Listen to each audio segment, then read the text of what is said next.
Mananasizu's colleagues, Imina 35 na legislature in Guam is called to order at this time. Majority Leader, Vice Speaker Nelson, you are recognized.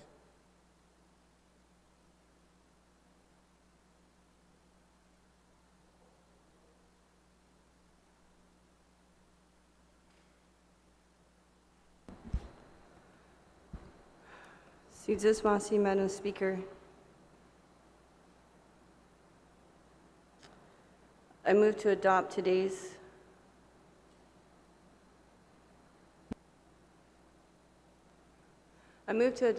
session agenda dated August 27, 2020. A motion was made to adopt today's legislative emergency session agenda dated August 27, 2020.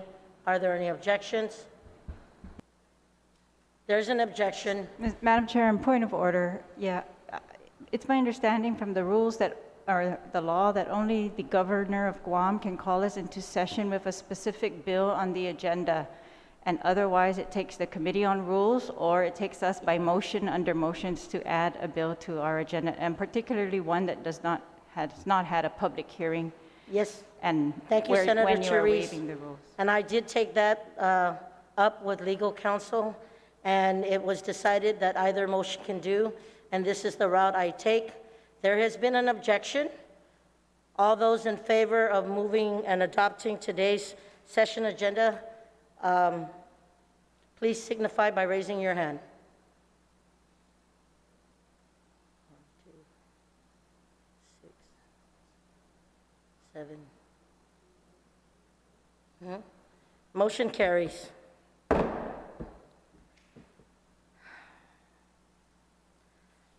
For the prayer, I would kindly ask if Senator Mary Torres kindly lead us.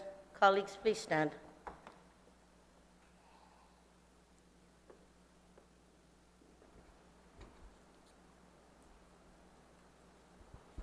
Kinaani Tata Elehina Deni Spiritu Santo. Amen.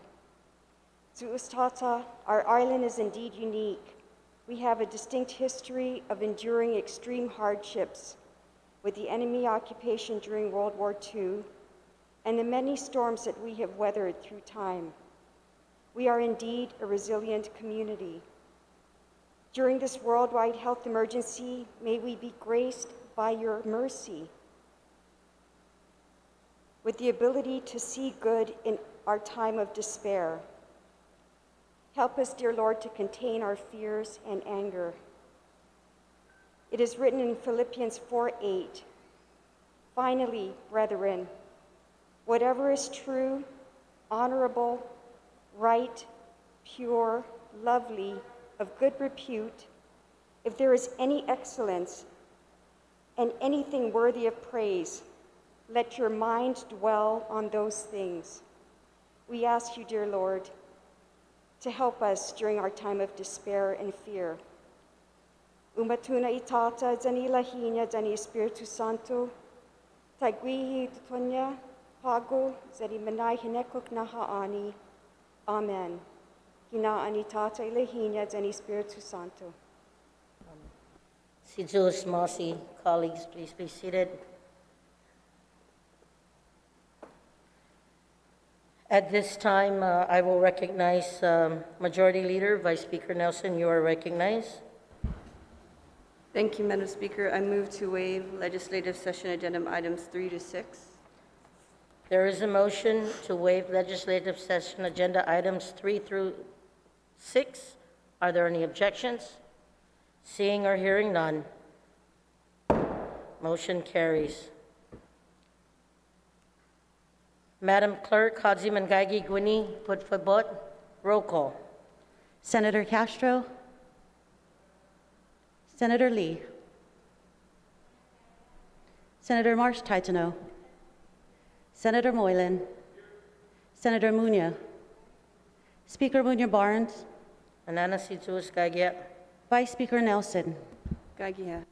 Senator Perez, Senator Rogel, Senator San Augustine, Senator Shelton, Senator Tydegui, Senator Pito Terlahi, Senator Therese Terlahi, Gaizu. Senator Torres. Madam Speaker, there is a quorum. Si Jules Masi, Madam Clerk, Majority Leader Vice Speaker Nelson, you are recognized.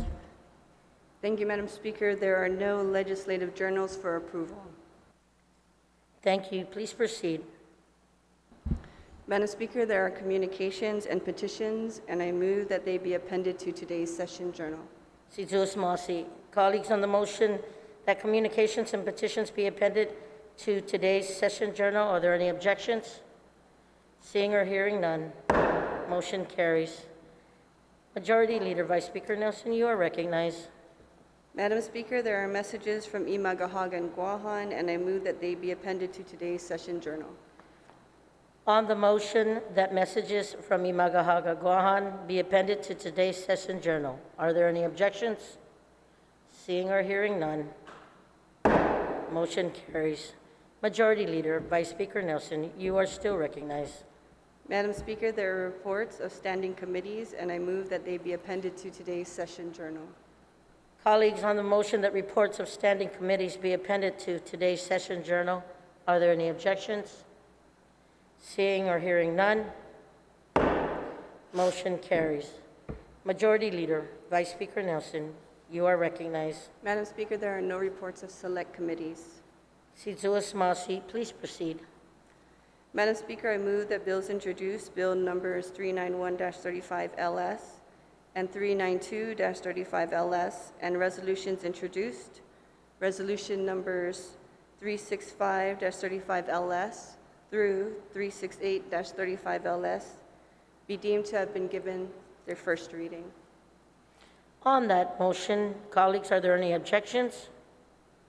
Seeing or hearing none, motion carries.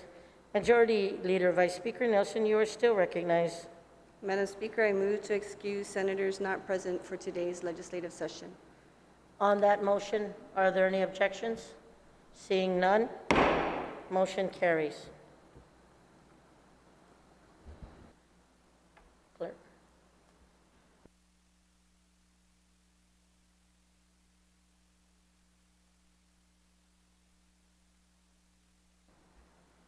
Vice Speaker Nelson.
We are now in the second reading file. Speaker Barnes, you are recognized.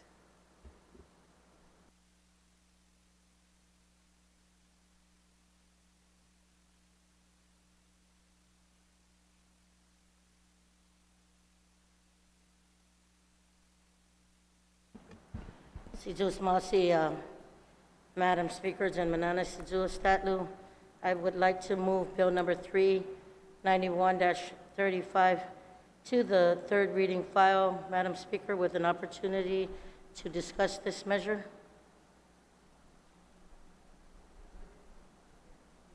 Okay.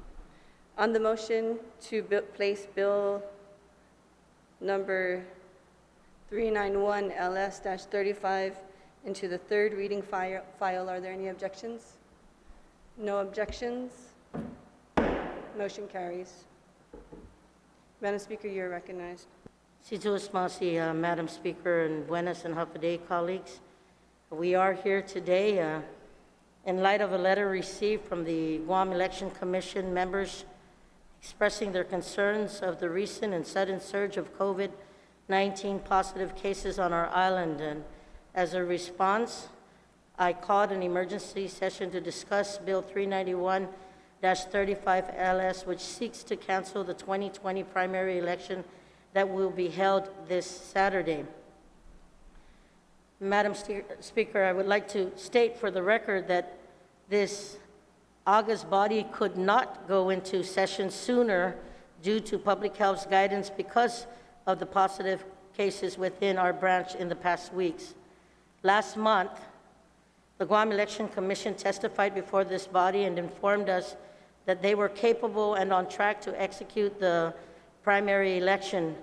However, Madam Speaker, this past weekend, the Guam election commissioners, both Democrats and Republicans, unanimously signed a letter urging us to consider canceling or postponing the primary election scheduled for August 29th.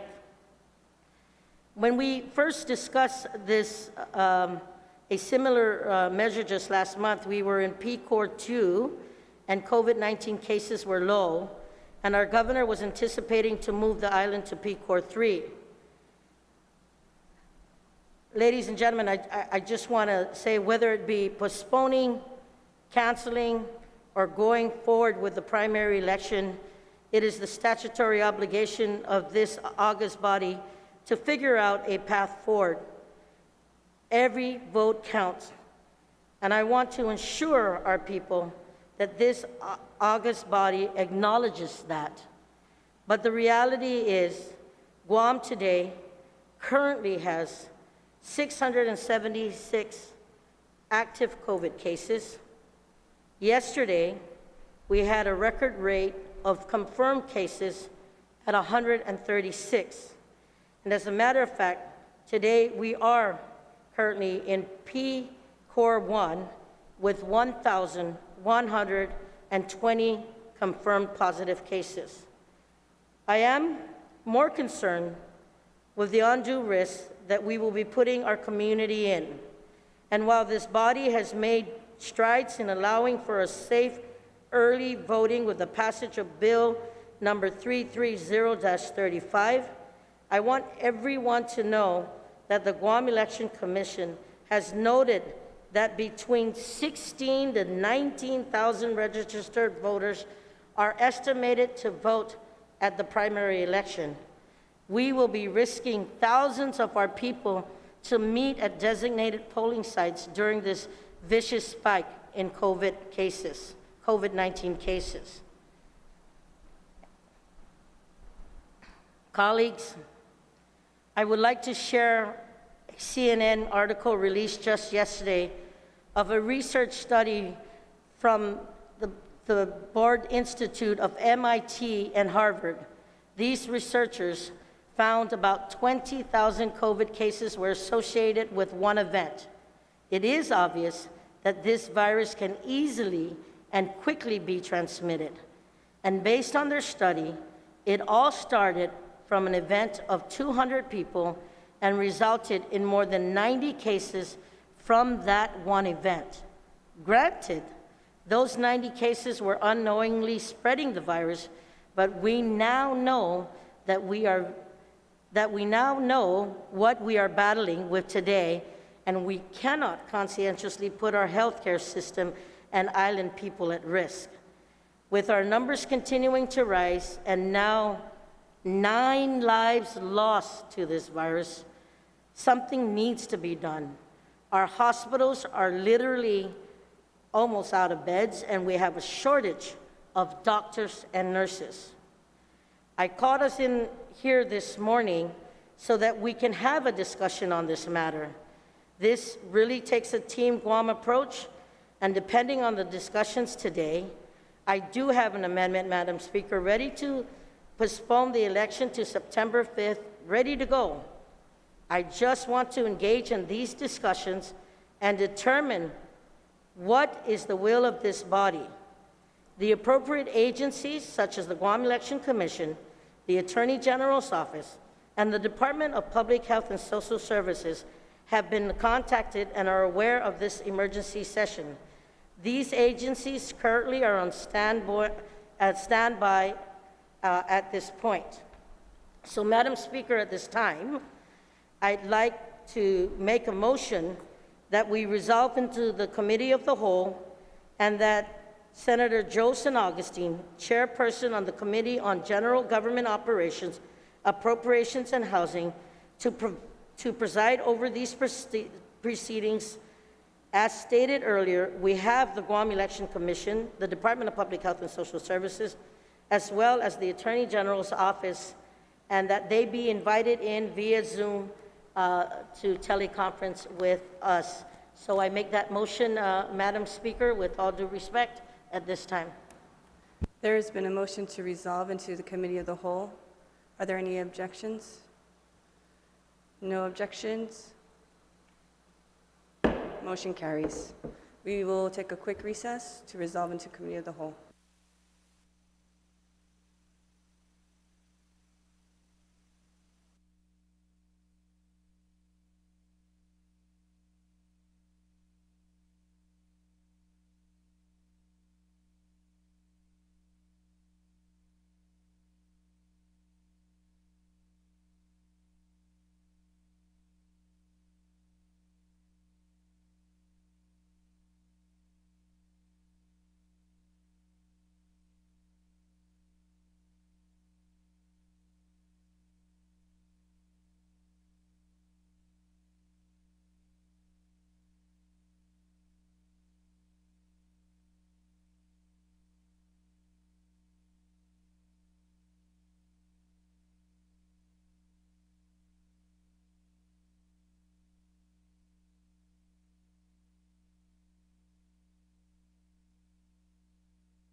Signal AV, we're ready to go.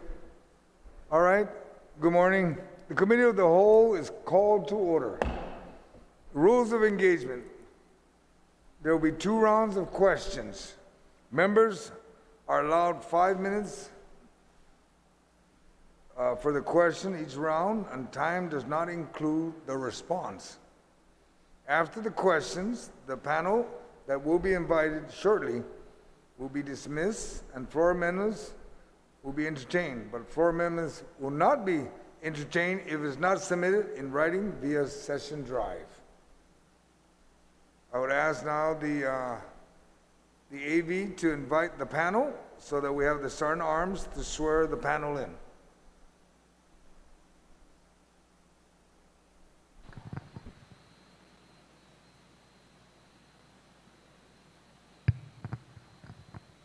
Okay, can I have the panel raise their right hand? Okay. Under penalties of perjury, do you all affirm that any and all information you provide, whether it be verbally, electronically, and in writing, be the truth, the whole truth, and nothing but the truth, so help you God? I do.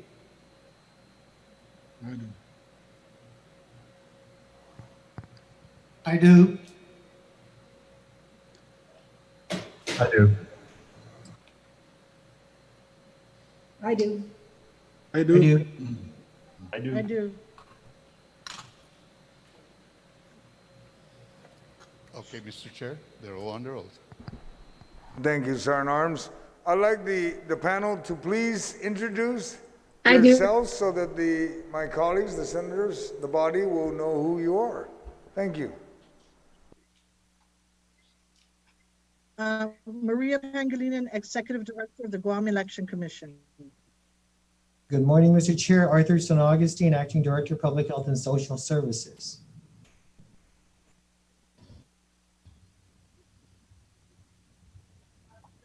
Suzanne Kaneshiro, Chief Public Health Officer, Department of Public Health. I'm the Doe, Chief Environmental Public Health Officer with the Department of Public Health and Social Services. Gentlemen, Glowing Medical Good Director, morning, Public Jerry Health. D. Counsel for Guam Election Commission.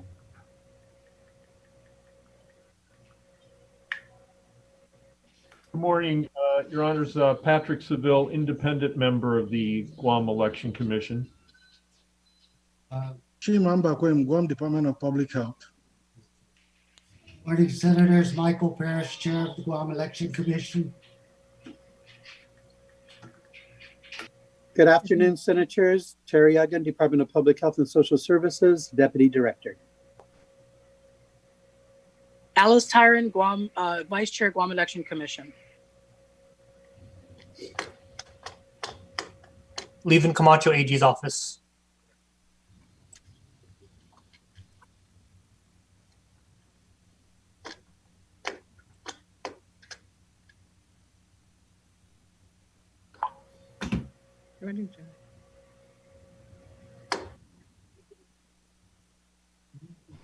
Has everybody introduced themselves already? I know we have folks from the Guam Legislature Commission, Department of Public Health, and the Attorney General's office, the General Camacho.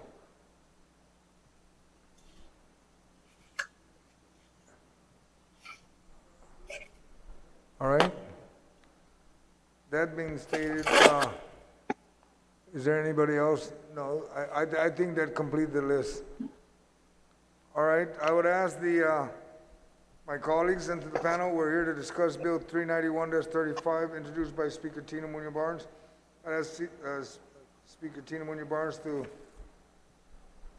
give her introduction and her questions, and then we will proceed. Mr. Chair, and to the panel members on Dunklin Asizus Maasi for being a part of this Zoom component for this emergency session. Mr. Chair, I have some questions, and if you can please just allow me to get these out of the way so that we can have a fruitful discussion, and I'll do it in sections. So the questions I have is 3. I have 2 One for Mrs. Pangilinan. Mrs. Maria Pangilinan received your letter this past weekend, and can you read that into the record or give us a summary?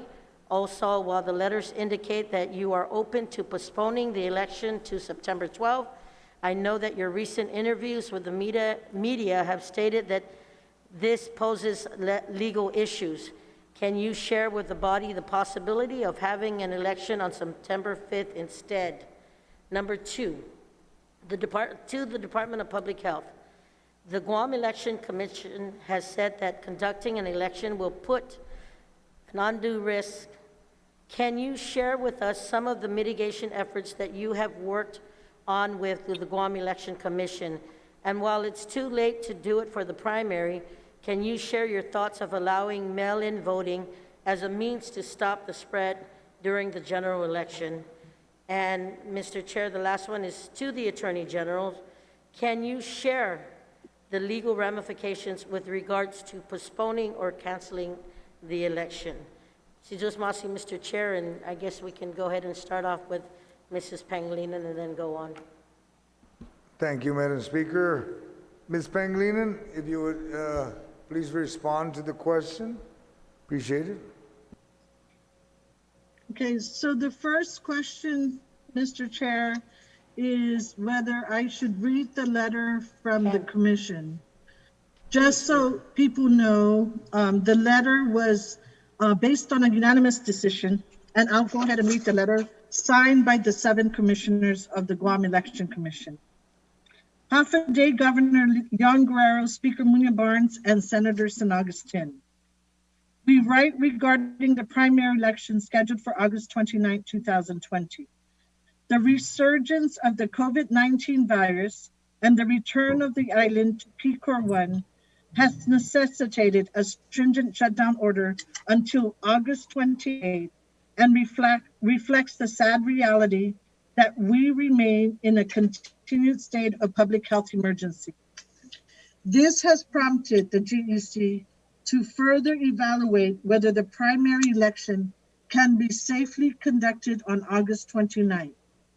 For the reasons set forth in this letter, the Guam Election Commission, by unanimous vote, believes that the health and safety considerations of the public and election workers require that 2020 primary election be canceled and all candidates be placed on the ballot for the general election in November.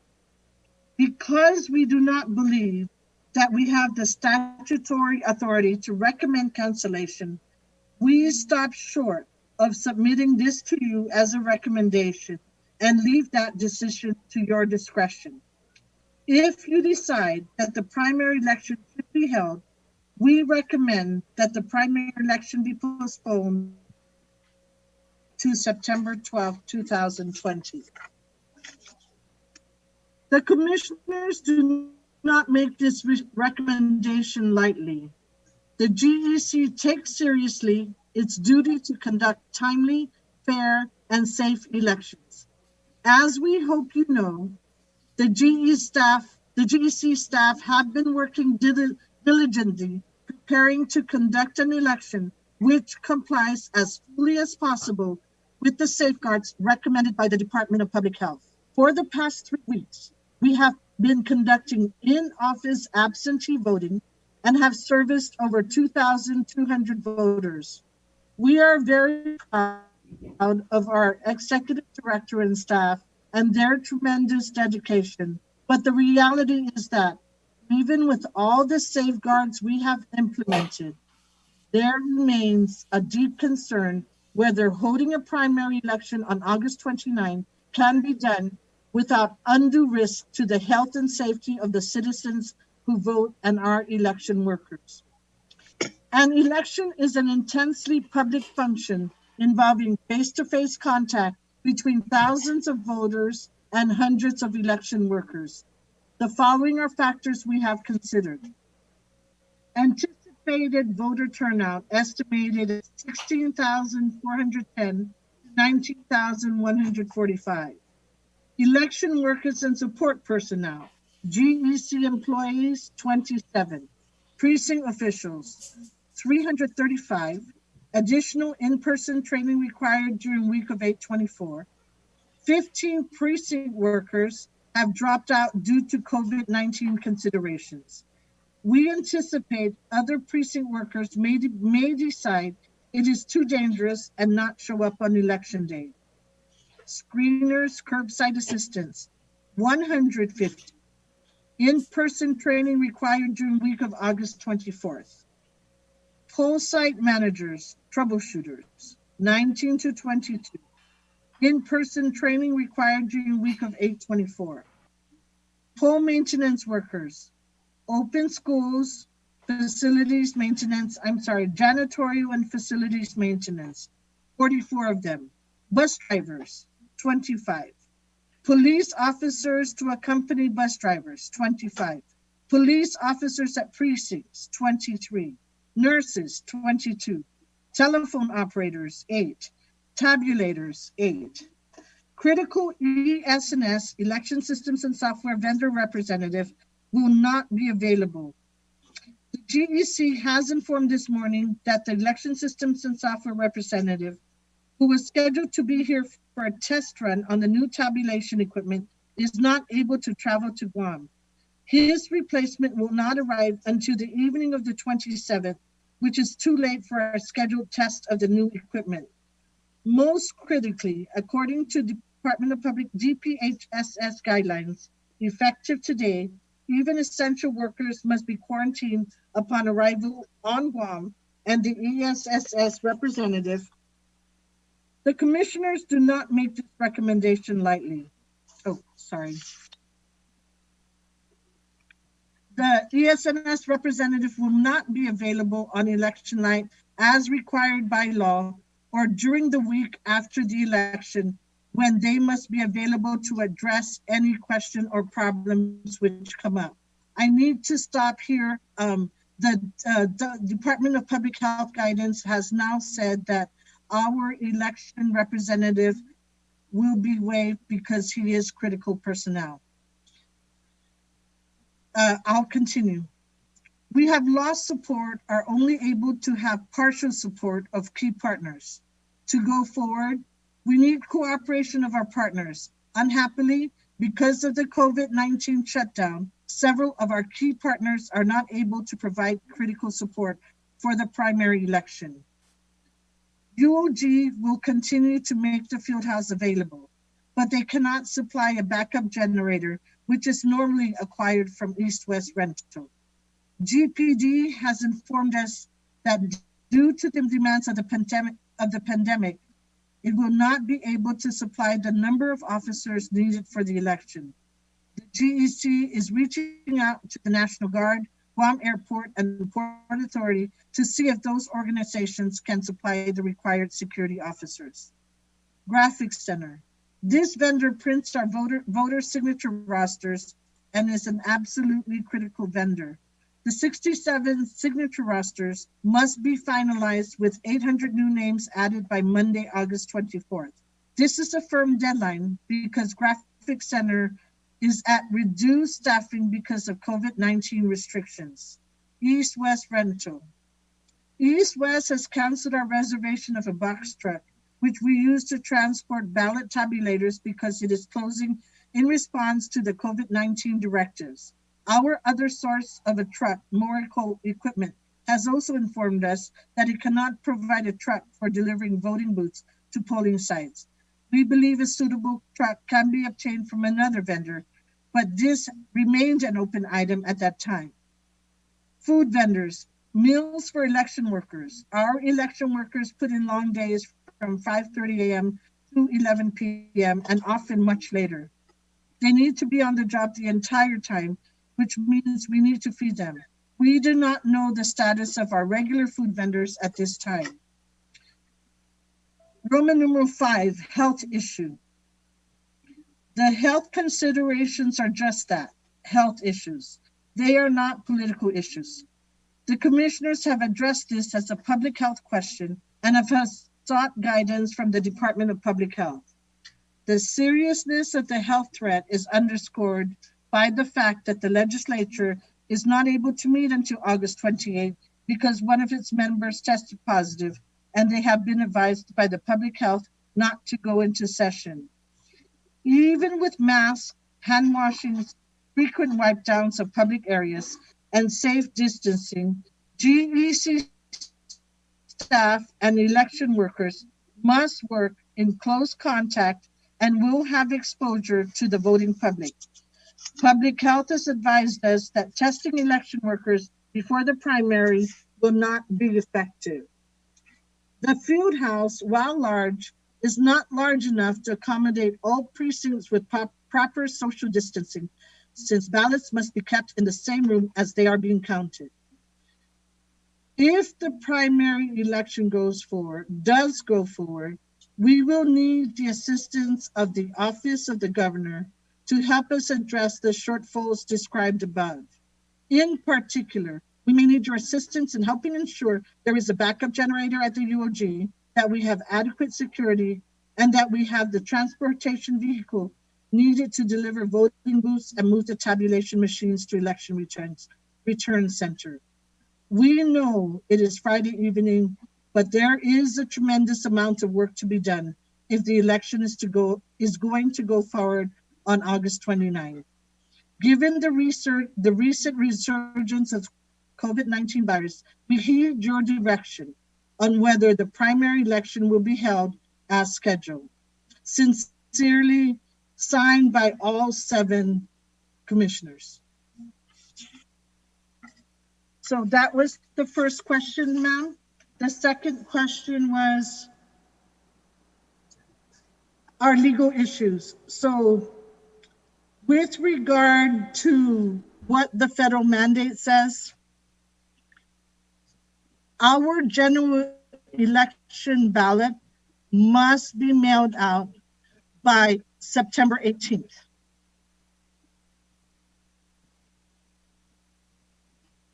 If you move it to September 5th, the 10-day deadline to receive absentee ballots for— That works. That's really not in terms of that being permissible. I am not familiar with the Guam Election Commission's articles in terms of the voting and what can or cannot be done. In terms of our mitigation, we have met with Guam Election Commission Executive Director on several occasions. And in our discussions, we presented various options in terms of what mitigation measures we can take. Well, the 3 key, and we've heard this many times over, remain the social distancing, which the Executive Director talked about the difficulty in maintaining that. The wearing of face coverings, and one of the other items we had was having either a hand washing area or a hand sanitizer. Art, Public Health Director, could you stand by, please, because you're coming in muffled on our end. We're trying to make sure we can hear you better. Sure. Is it better now? Stand by, Art. Do you have another room you could be in where we can hear you a lot more clear, because you're coming in muffled? Okay, let me move to another room. I'll be right back. It's very clear here, so I'm not thinking it says output. What? It couldn't be any clearer on this end. Okay, it's better now. Maybe you were too far away from the mic. All right, Art? Okay. Thank you. Is this better now? Oh, a lot better. Thank you. Okay. If you can just start again. Thank you. Okay, so I'm not sure if you heard about you heard my response to the mail-in voting. That's really a legislative decision that maybe perhaps would be an opportunity to amend the Guam Election Commission's articles about how a voting process would be handled and managed on Guam.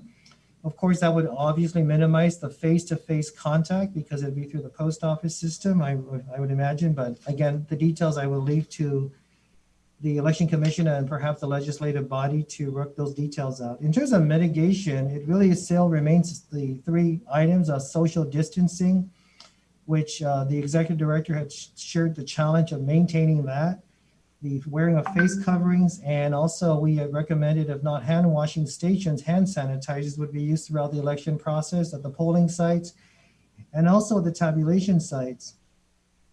One of the things that has happened is the in-office absentee voting, and that was in response to the health crisis. And so really to the speaker and to the chair, perhaps it's an opportunity to revisit the goals that respond to the provide for the election process, and perhaps they would be given some flexibility in the face of a public health emergency or public health crisis like we are facing today. We provided some physical recommendations to the director and some operational recommendations. Now I will just give one quick example. And so there are X number of precinct officials. We requested that perhaps in the process that you would reduce the number of precinct officials when they are submitting the ballots over to the reconciliation area and the tabulation site. Unfortunately, that's not possible because the prescriptions of the articles prescribe that for the sanctity of the ballot and voting process, the precinct officials, all, well, let's say 5, have to stay with the ballots until they're reconciled and tabulated. So we suggested another example was having the installation of plexiglass between workers and maximizing the use of the university. But a lot of that is, of course, that part would be procurement. The other item we did suggest was perhaps a series of days to vote. But that's not permissible with the current articles that dictate how an election is conducted on Guam. So we have been working with the executive director. We've had several meetings actually, provided her some guidance for the in-office absentee voting. And we stand ready.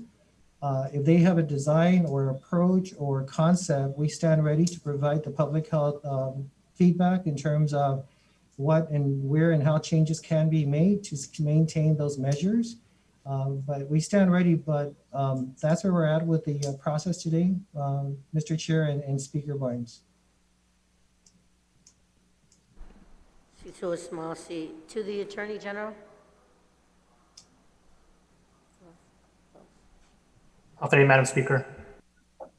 We issued our opinion this morning, which kind of laid out what the legal consequences or potential ramifications would be if the primary election were outright canceled. In terms of postponement, I believe the executive director has laid out some of what the potential issues would be in terms of their mandates and complying with federal statutes.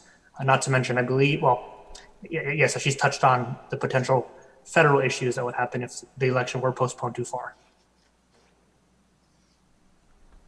Should he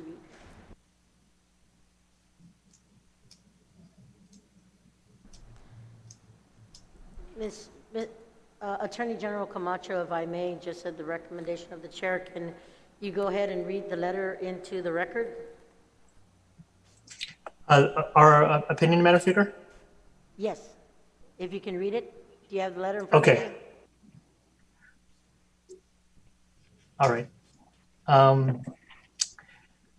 This is actually addressed to Senator Kelly Marsh Taitano, and the questions that, do you want me to read it verbatim, Madam Speaker? Yes, please, for the listening audience. Okay. All right. I have my bottle of water here. I'm a very slow reader, so please bear with me. Questions and short answers. Has the 2020 primary election technically begun since July 30th, 2020, the Guam Election Commission began receiving 2,284 cast ballots, which are currently in its custody? Answer, yes, the 2020 primary election has begun. Question 2. If the 2020 primary election has in fact begun, which entities possess the authority to cancel it, and what processes need to be followed? Answer, the legislature has authority to cancel the election through the legislative process. Question 3. In the event the 2020 primary election is canceled, would any federal law protecting voters' rights be violated as the ballots included the election of a federal office? Or would any federal law be violated for any other reason? Answer, it depends. Question 4. In the event the 2020 primary election is canceled, will the 2,284 ballots in the custody of the Guam Election Commission be nullified? If not, what happens to such ballots already cast? Answer, the legislature has the authority to decide what happens to these ballots. A little over a month ago, Bill number 330-35, introduced by yourself and Senator Joe S. San Augustine, became law. Public Law 35-95 expanded in-office absentee voting to all qualified voters as a means of reducing the number of voters at polling sites on election day and minimizing direct contact with others. The intent of Public Law 35-95 was to protect the right to vote while also protecting the health and safety of Guam voters, election officials, and polling site workers. On July 20th, 2020, the day Bill number 330 was signed into law, there were a total of 319 COVID-19 cases reported in Guam. Since that time, our number of cases has tripled, with more than 600 cases having been reported over the last 10 days alone. In response to the surge in cases, on August 21st, 2020, the Guam Election Commission wrote to the governor and the legislature requesting the primary election be canceled or postponed. The GEC noted there was a deep concern whether holding a primary election on August 29th can be done without undue risk to the health and safety of the citizens who vote and its election workers. The following day, Governor Leon Guerrero sent a letter to the legislature stating that she supported canceling the primary election. Against this backdrop is the fact that over 2,200 voters have been able to submit their ballots to the GEC, mainly as a result of your initiative in Public Law 35-95. A primary election would also narrow the field of candidates in several contested races for various government offices. The decision to cancel the primary election would not be one without consequence. As set forth below, the legislature holds the power of deciding how elections will be held in an environment where the threat of COVID-19 shifts day to day. This opinion is intended to clarify the legislature's authority and identify possible legal consequences if the legislature chooses to cancel the primary election. Heading 1, the 2020 primary election has begun. It is arguable that the election does not occur until the day set by statute, and therefore absentee and in-office voting does not constitute an election, but instead is simply an alternative mechanism for gathering ballots. However, what is clear is that a slate of candidates has been selected, ballots have been printed, and over 2,200 voters have chosen their candidates and submitted their ballots to the GEC. Therefore, the 2020 primary election has begun. And Madam Speaker, I'm just going to skip the citations. I'm sure you don't want to hear me read into all of those. Subheading 2, the legislature has the authority to cancel a primary election through the legislative process. The legislative branch has broad powers over the election process, subject to the limitations of the Organic Act and the Constitution. Y Legislature Guahan, I haven't said that in a while, has exercised its power through the enactment of our election code. The scheduling of elections is specifically governed by Title III GCA Guam Code Annotated, Chapter 5, which applies to primary elections through 3 GCA Section 15103. For instance, the law permits postponement of elections in specific circumstances, including natural phenomena or acts of God, and under a procedure involving recommendations by the GEC to Imagahaga with the advice and consent of the legislature. And we have a cite to the law there. While the law does not currently contemplate the outright cancellation of a primary election, the legislature's power includes the authority to do so, as evidenced by the fact that a primary election has previously been canceled on at least one occasion. In 1994, Y Legislature passed Bill number 855, later enacted as Public Law 22-129, mandating the GEC to cancel primary elections in the event of lack of contest, directing the GEC to certify candidates for placement on the general election ballot, and requiring the preservation of the order of names on the November ballots. In June 2006, Y Legislature again exercised its power to cancel elections by further amending the section of the election code through the passage of Bill number 82, enacted as Public Law 28-128. Months after enactment, the GEC canceled the 2006 Republican primary election pursuant to Public Law 28-128. Because there were only 13 Republican candidates seeking senatorial seats in a 15-member legislature. All candidates advanced to the general election. After the election, Democratic senatorial candidates and Republican voters challenged the cancellation, alleging the cancellation law was unconstitutional and inorganic because it abridged the First Amendment rights of free association of Republican Party members and independent voters, and impinged on the candidate's right to seek voter support. They also claimed they were denied equal protection under the laws because the Republican Party candidates were not required to obtain a minimum number of votes to proceed to the general election, and because voters in the Republican primary were not allowed to write in candidates because of the cancellation. The GEC argued that cancellation of the election furthered the governmental interests of preventing party raiding, regulating the number of candidates on a ballot, and saving unnecessary costs. The Supreme Court of Guam found in favor of the GEC, holding that the statute requiring the cancellation of the primary election did not violate the Constitution. The court held that the burden on the petitioners, if any burden even existed, was justified by the legitimate interests of government in canceling the election. The differences between the facts in Beneventi and the facts before us today are twofold. One, the reason for cancellation is not for lack of contest, but instead is because of a threat to public health and safety. And two, as of today, over 2,200 voters have submitted their ballots to the GEC. The consideration of these differences in deciding whether to cancel an election are policy considerations left to the prerogatives of the legislative branch. Question 3.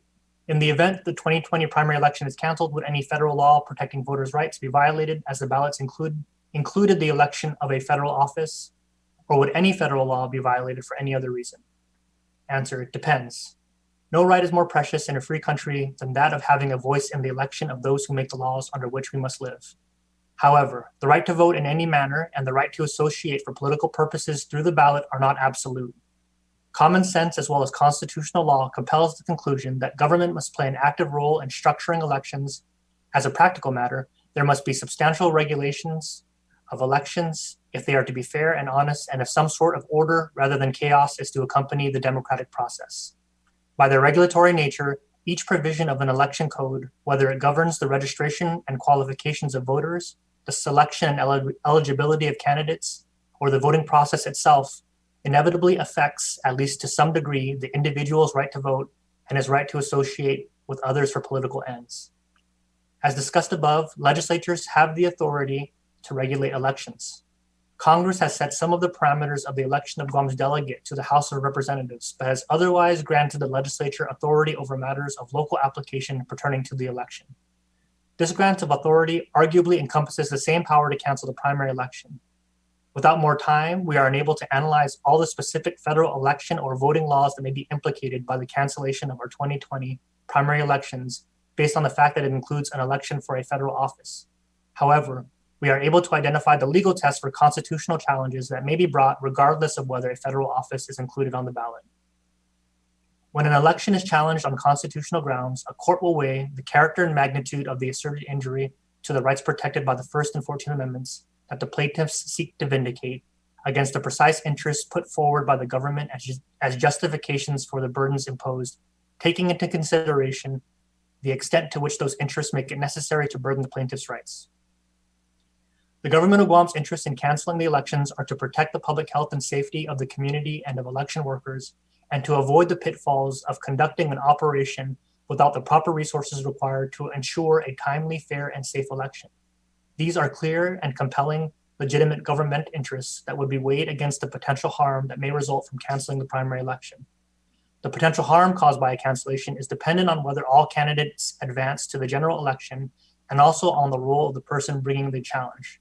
For example, a voter whose ballot has been submitted would not be impacted the same as a voter whose ballot has not. Similarly, a candidate for a contested position would be impacted differently than one for an uncontested position. We do not know what the court's analysis will look like for any of these or other scenarios. We are willing to posit, however, that cancellation of a primary election is not a per se violation of the Constitution. Question 4. Answer 4. If the legislature authorizes the cancellation of the primary election, the legislature can determine how the submitted ballots must be handled. In exercising its same authority for governing the conduct of elections, the legislature can determine through law how the submitted ballots must be handled. Conclusion. Although the 2020 primary election has arguably begun, the legislature has the authority to cancel a primary election. While time does not permit an analysis of specific federal election and voting laws, we posit that canceling a primary election would not likely constitute a per se violation of the Constitution, regardless of whether an election for federal office is involved. As with any election law, however, constitutional challenges are possible. Such challenges would involve a court's analysis of balancing the interests of the government against those of the individuals. At the time of drafting the opinion, Guam's positive case count surpasses 1,000. We've hit the highest number of cases reported in a day and lost 2 more lives to this unrelenting virus. Though it is not the role of this office to weigh in on the wisdom of canceling, postponing, or moving forward with the primary election as currently scheduled, we understand the weight and gravity of this policy decision and hope this opinion helps move the discussion forward. And that's the conclusion, Madam Speaker. Thank you, Attorney General. So to everyone here today, would it be fair to say that the best bet here is to cancel? And if I can get the board members of the Guam Election Commission to chime in?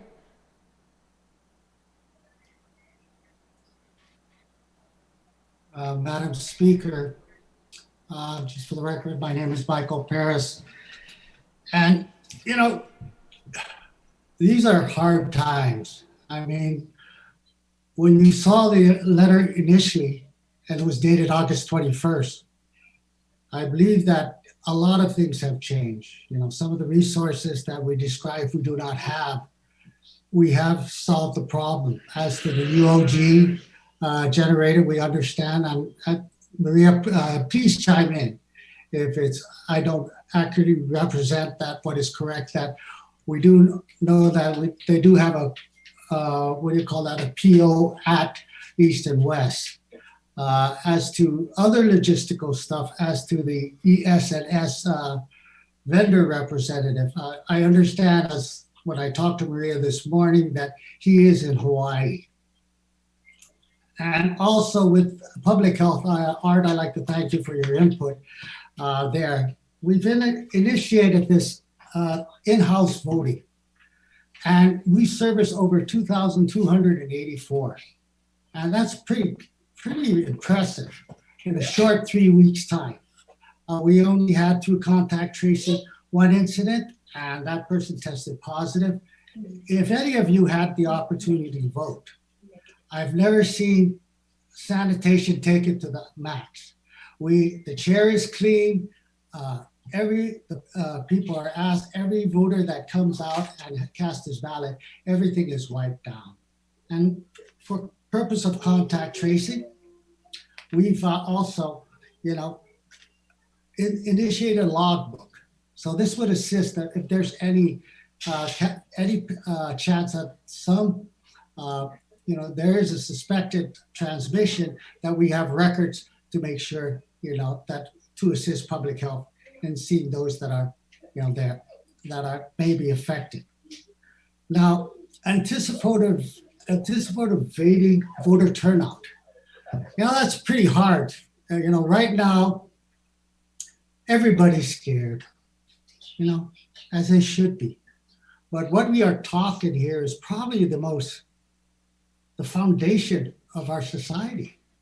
You know, the right to vote, the right to, you know, speak. That ballot isn't just a piece of paper. It's a voice by the voter to say, hey, this is who I deem to be, you know, I want to represent me. And the primary specifically narrows down that field. And what it does is narrow down the field that in the general, because in the primary you can't cross over, but in the general you can. Now, I'm going to say if we continue, and I'm just going to give a scenario, it's just if we continue and put everybody in the primary, go to the general, I think we may have some other challenges, you know, and, you know, we'd be subject to challenge. And I respect the Attorney General on his expeditious response for the request for the legal opinion. But he was frank. He said, if I had more time to search, I may, you know, through other laws that may be impacted, I would enjoy that. Now, 15 workers, and let me go down the line. 15 workers have dropped out because of, you know, during that time. My understanding with Maria that we have, you know, recruited other workers, but additional, and then another 5 had dropped out, and we still are in constant recruiters, you know. And then curbside voting. You know, when we initiated this, and I'll be honest, I'm one of the people that went down to vote, you know, just to see. And I was a walk-in. And what happened, I was very impressed with the staff at GEC. They took it to the, you know, they greeted the voter, everything was done professionally, everything was done sanitary, and I think all in accordance with public health. Now, we're at poll site managers, you know, we may have some trouble there, but I believe that, you know, we can recruit. You know, the staff, you know, at the bottom of the letter, we say, you know, Governor, help us out. We do need this help. You know, you have the tools and mechanism. You can, you know, help us with security, a lot of things, you know. But we've also explored other places, you know, that if it isn't there, you know, maybe the courts, National Guard, anywhere where we can get law enforcement officers, or sometimes just people to assist us, you know.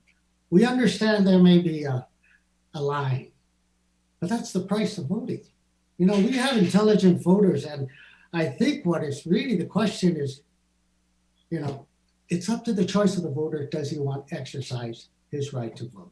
Now, again, we, as the Attorney General pointed out, you know, correctly, we're in the middle of a COVID crisis.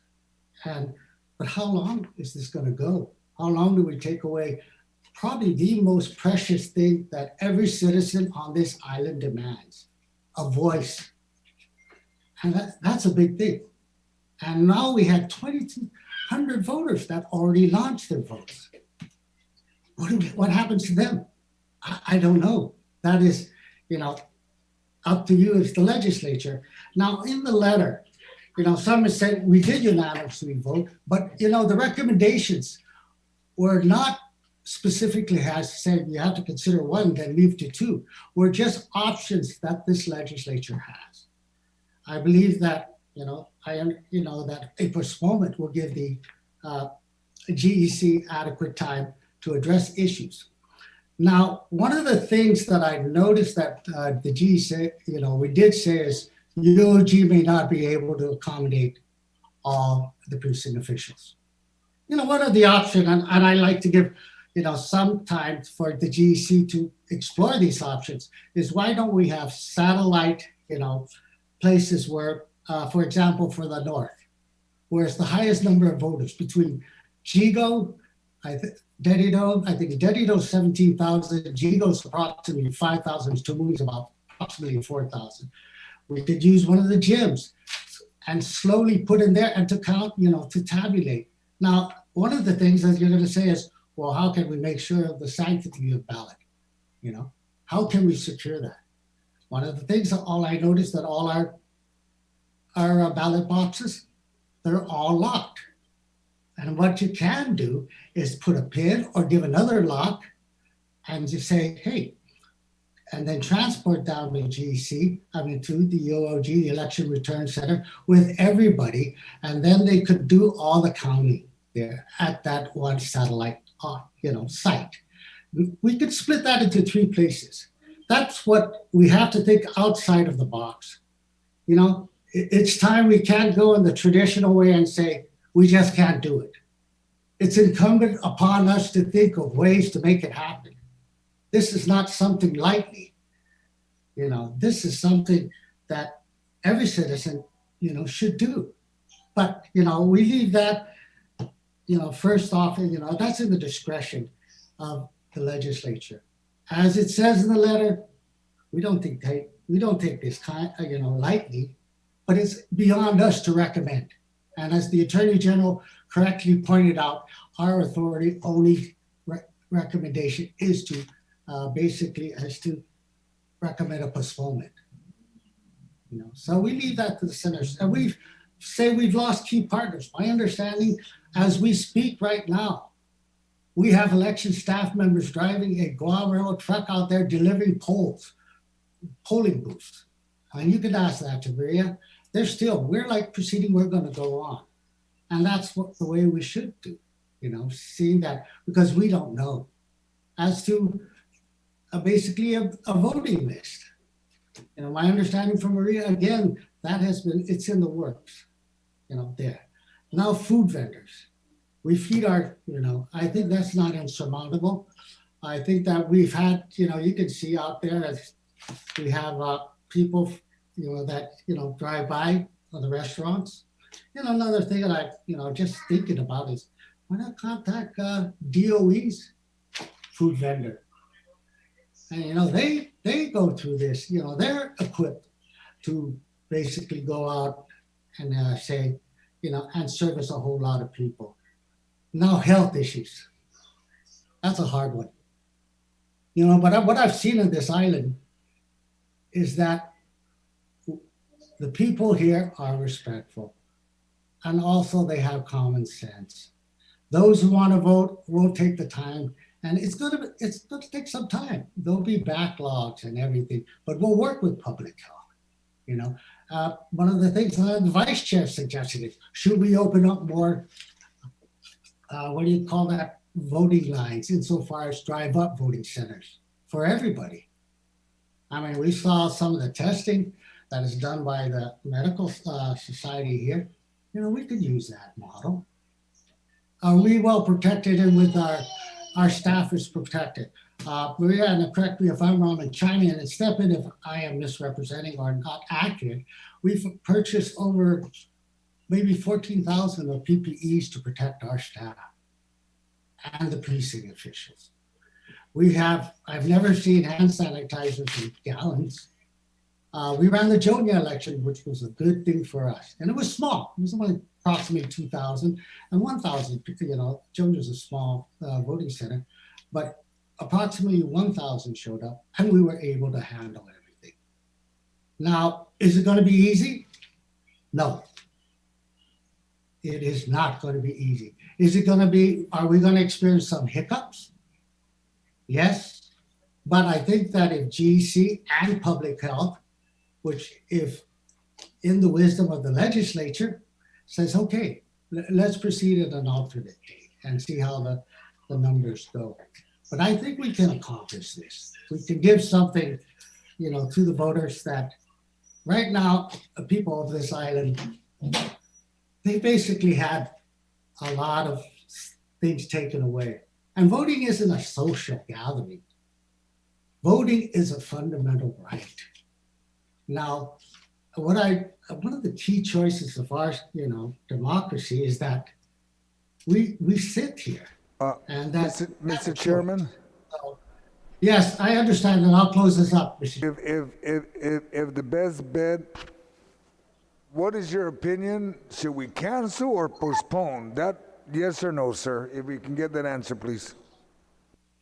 I think that, possibly we should postpone and, to give us time, GEC, to come back to this legislature and to say, hey, can we safely go? And I think, the check and balance here is public health. Is to put us with us. And if they can say that we can safely run an election, I think that is good. But we need your help, Mr. Chair. We need the governor's input here. We need their assistance. All right, sir. Thank you. Your answer is yes to postpone. Madam Speaker. Yes, thank you. And I, though I appreciate the comments, and I know it's very important, I wanted him to say yes or no, but on that same effort, Mr. Chair, if I may, the vice chair is the Democrat representation, and then I know that Attorney Pat Seville is the independent member, so I'd like to have them chime in if I can. So, Vice Chair? Thank you, Madam Speaker. Thank you, Mr. Chair. For the record, my name is Alice Tyron. I am the Vice Chairperson of the Guam Election Commission, and I was appointed there as the Democrat representative. At this point, and my two other Democrat colleagues will agree, that really the only option we have, and I know that previously I've said, okay, maybe if we did it on September 5th, we might make it. There are just so many uncertainties before us.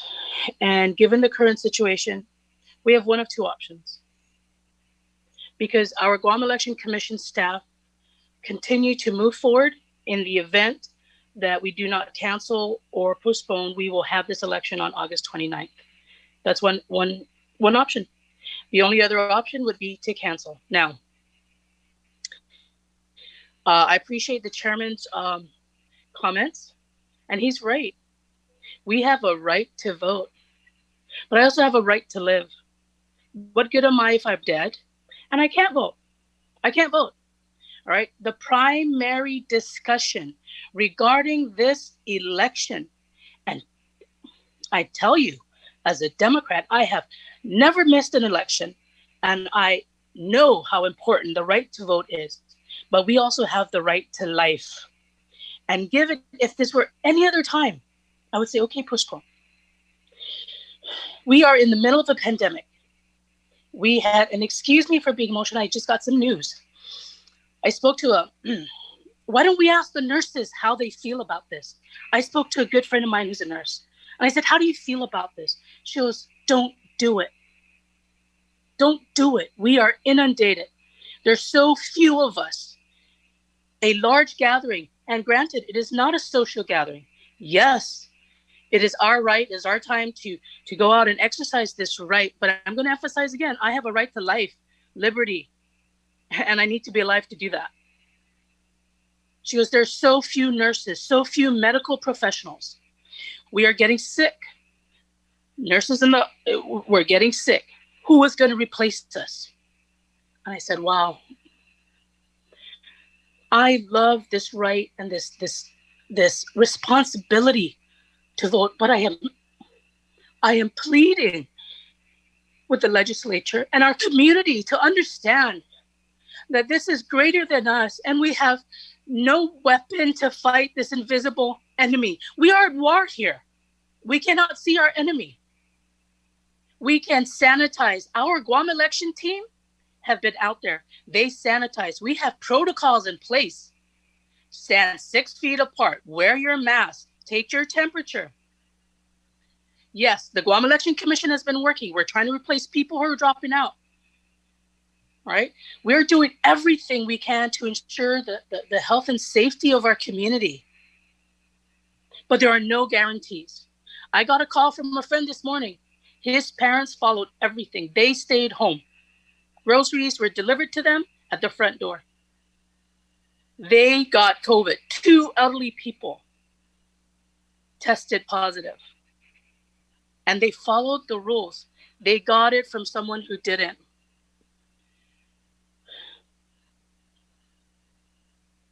This, I understand and I appreciate the difficulty of this decision, and I do not envy any of you at the legislature. Attorney General, thank you for your opinion. Public health, thank you so much for the work that you do. But this is getting too close to home. And I don't, as much as I want to go out there and I want our people to vote and exercise their right, I am concerned. I am deeply concerned for the health and safety of our workers who day in and day out do everything they can for our precinct officials, for our community as a whole. This is going to be a huge gathering. This is going to be, the people of Guam are great. We love to vote. We come out much better than the United States. We are not apathetic. I love it. I love that about our culture and our island.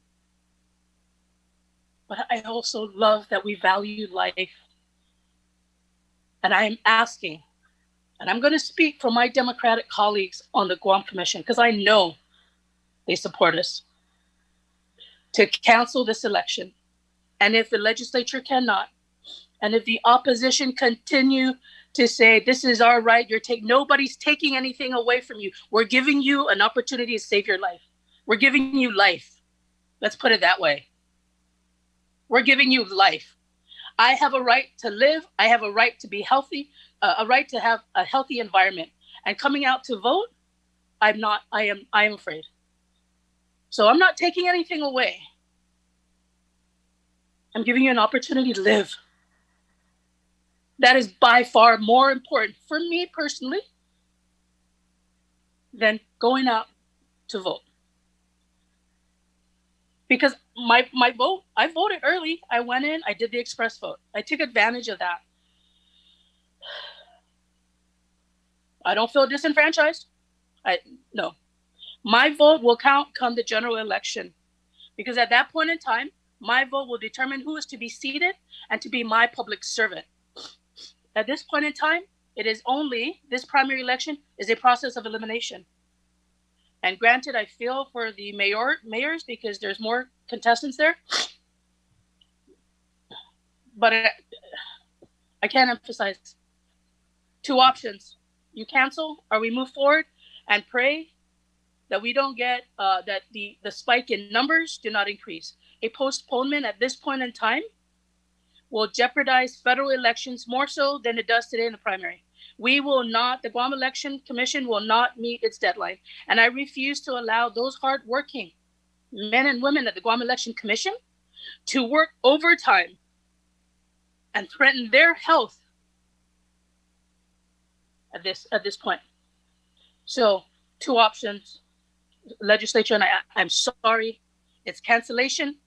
My 2 colleagues on the commission, my 2 Democrat colleagues agree and support this decision. I will not speak for the others. All right, cancellation, or we move forward to August 29th and pray that we don't get a spike in numbers and we don't experience any more death of our people. And I apologize. I cannot emphasize enough how more important life is than your vote. And nothing, I have to disagree with the chairman, nothing is being taken away. Nothing is being taken away. Life is being given to you, the opportunity to live given this current pandemic. Thank you, Madam Chair, and I hope that responds, and I apologize. I'm really concerned. And I'm gonna share personally. I don't want to be there election night. I'm scared. I'm scared. I suffer from comorbidities. I had a scare last week. I'm nervous. I am nervous and I'm afraid. And I'm afraid to bring anything home to my elderly mother and the young children that live with me. I am scared and I am afraid. And I look forward to preparing our Guam election team. As we work towards August 29th, we are also preparing for the general election. So I hope that responds to you, Madam Chair, and the legislature. And once again, I apologize for my passionate answer. I thank you. Undunkle Nasizus Masi, Madam Vice Chair, and truly take your sentiments and your thoughts on your presentation to heart. And at this time, Mr. Chair, if you can allow me to ask the independent member, Attorney Pat Seville, if he can chime in. Yes, please. From the Holy Spirit. So mad at Mike. Are you on your thing? You're not. Oh, shit. Attorney Thank you, Madam Seville. Chair. Thank you. Madam Speaker, thank you. Wow, very powerful testimony from our Vice Speaker and from our Chairman. And although their message, I think, may have been construed a little differently, what is important to keep in mind is that the commission did speak with one voice, and I'm the independent member. I'm very proud of my partisan fellow commissioners for putting aside political differences and really focusing on the public health issue and what's best for the public at large. Keeping in mind that we of course take the duty to hold elections and conduct elections very seriously. And the letter that Maria read to you was signed by all of us, and it reflected heartfelt discussion and our thoughts on really what is the safest way to proceed. Couple of things that I think you need to know. The Election Commission has been working since March to revise procedures to make them as safe as possible. But as we noted in the letter, voting is an intensely public experience. And it's going to involve a lot of contacts between the public and election workers. And given the uncertainty, whatever all of the speakers today have described as the uncertainty and the virulence of the COVID-19 virus, it was our considered decision that it really isn't safe to go forward at the moment. A couple of things that I would like you also to consider, and I think the commission considered, is that one, although we are working, we had some logistical problems because some of our partners, as we call them, vendors and suppliers and helpers, seem to have dropped out or not been able to come forward. We've been working through some of those problems, but many of the election workers who come in just for the election are understandably frightened. We've had a number of them call and drop out. And this results in two things. One, it's very difficult, particularly where we can't do in-person training, to get replacements trained in time for the primary. And this could have, we're concerned this could have some pretty major consequences if you get untrained people in there. It's not just a matter of showing up. It does require training, even if, even though it's a one-day gig for people, for a lot of the people, you have to be trained. And we are concerned about the level of the lack of training for some of the replacements. And we're also concerned that with the news that it just seems every day this week's been a little worse, we're not sure who's going to show up in terms of the workers, the people who are, although some of them are, many of them are given a stipend, they're essentially volunteers. They're people who come out and dedicate that one day, and we don't know what kind of shortfalls we're going to have on Saturday, and that's a big concern. I want to thank Maria Pangilinan and the GEC staff. I hope that, I want the legislature to know that, boy, they are incredibly dedicated and have taken their duties very seriously. My office is next to the GCIC building, and I see them there late every night, and I know they're incredibly dedicated to their mission. Thank you for the AG leaving. As a lawyer, I have to commend you. That was a very cogent, well-written decision, opinion, and on very short notice. So I congratulate you for that. One final thought to have on this is that another concern is that if we go forward while the virus seems to be in a resurgent mode, and it becomes a spreading event, something that results in more people testing positive because of contacts during the election, I'm very concerned what message that's going to send to the public in November. And I realize there are a handful of races in the primary where that are contested, but most of the seats in the primary are not contested. I mean, all the legislative seats, for example, will go on to the general. And I'm concerned that if the primary becomes a spreading event, that it's going to dissuade people from coming to the polls in November. And that's something that, of course, we need to take very seriously. I know, Madam Speaker, that you're very interested in alternatives, and Maria can discuss that with you about, I think it's too late this year, but for mail-in voting to increase. And one last thought, I'm sorry. The 2,000 people, 2,000 plus who voted, I know there's a concern that have they voted in vain? And that's a negative way to look at it. A more positive look on that is that what they have shown, and very appreciative for them coming out, because that takes strain off of the polls on election day.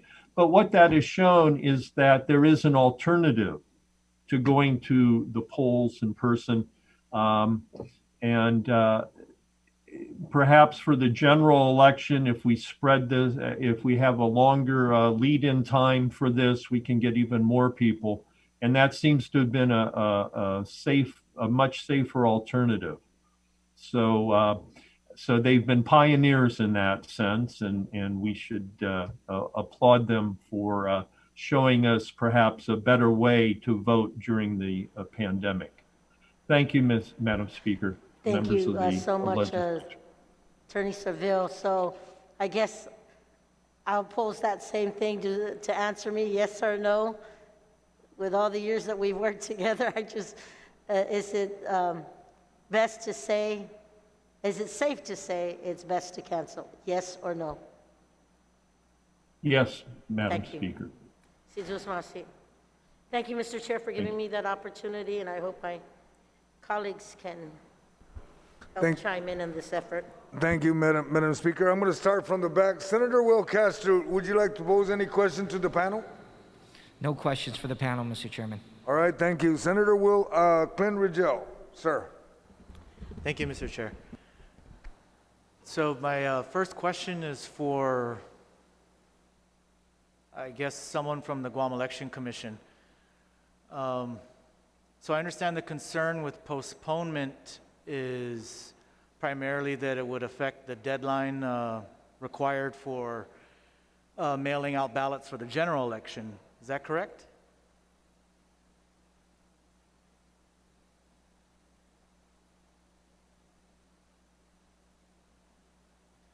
So perhaps Maria could. Yes, sir. Maria. So Maria, in your testimony earlier, you were saying that the issue is with the deadline for mailing out ballots for the general election, if we were to postpone. Yes, that's correct. Yes, that's correct. Is there any way to postpone the general election then to then push back that deadline? That's a legal question. Our legal counsel can answer it. Ms. Jerry Diaz. Jerry? Actually, Maria, I can chime in too. Okay, thank you. The Organic Act actually sets the date for the senatorial election. So if you were to try to move the general election for most of the positions, would probably be okay, with the exception of delegate and senators. So then I guess my next question is, what if we are in the same level of pandemic numbers or even worse in the general election? Anyone can answer. Senator, the Guam Election Commission continues to look for the best practices to conduct the election in this pandemic environment. And we will continue to work with public health, and we will continue to get information to conduct the election the best way we know how, the best way we can.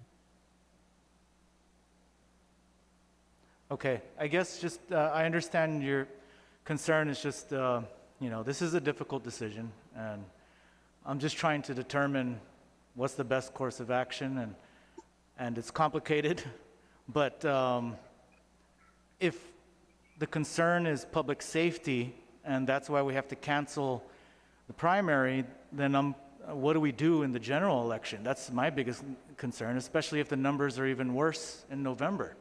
We've got to find some way to proceed. There has to be some way to proceed.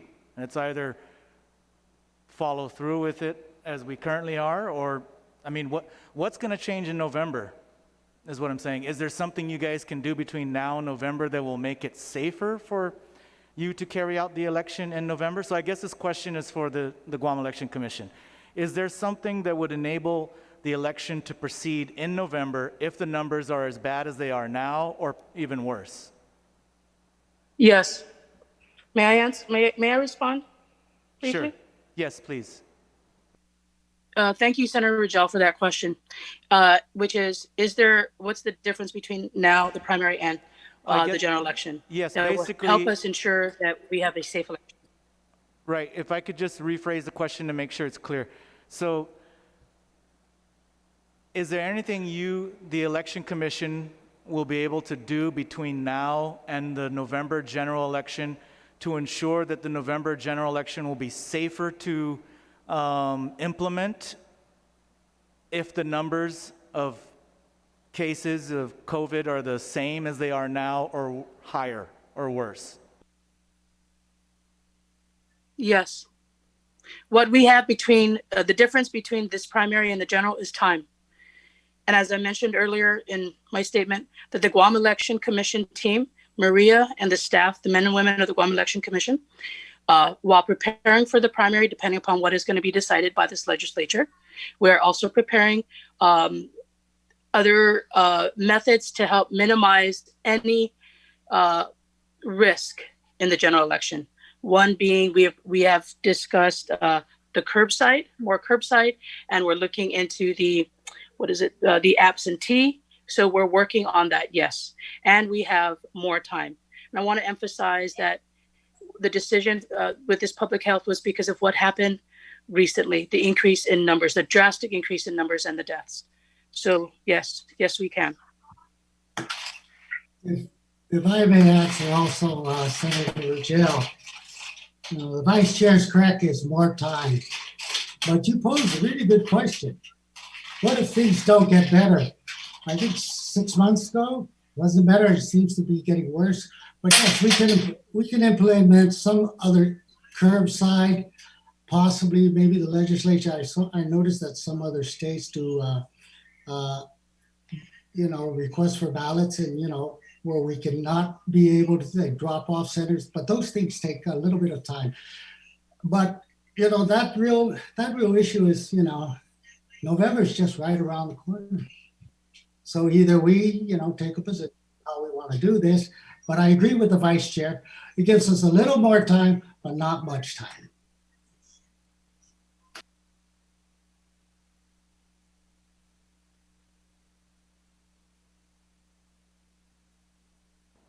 Okay, thank you. Is there anyone else that would care to chime in from the Guam Election Commission? Any other member?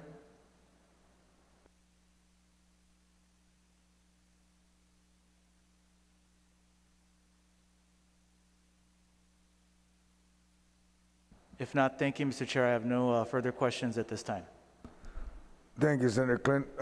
Madam Vice Speaker, do you have any questions at this time?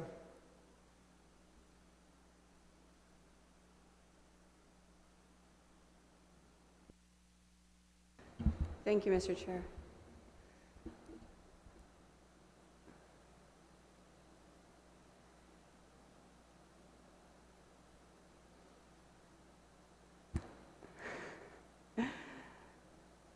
I want to thank Senator Ruggiero because he asked a lot of good questions that I was thinking about, but the answers were rather vague. And so, if this is an exercise where I'm asking similar questions or questions that are parallel to the previous senator, forgive me, especially to the Guam Election Commission. And so in this letter that was submitted to us, or not submitted to us, to the speaker and through your office, Senator San Agustin, on August 21st, 2020, there was a list of challenges that the Guam Election Commission were having to deal with at that time. And so now, from the 21st to the 27th, has any of those challenges, or have you been able to resolve any of those challenges? Or are they still status quo?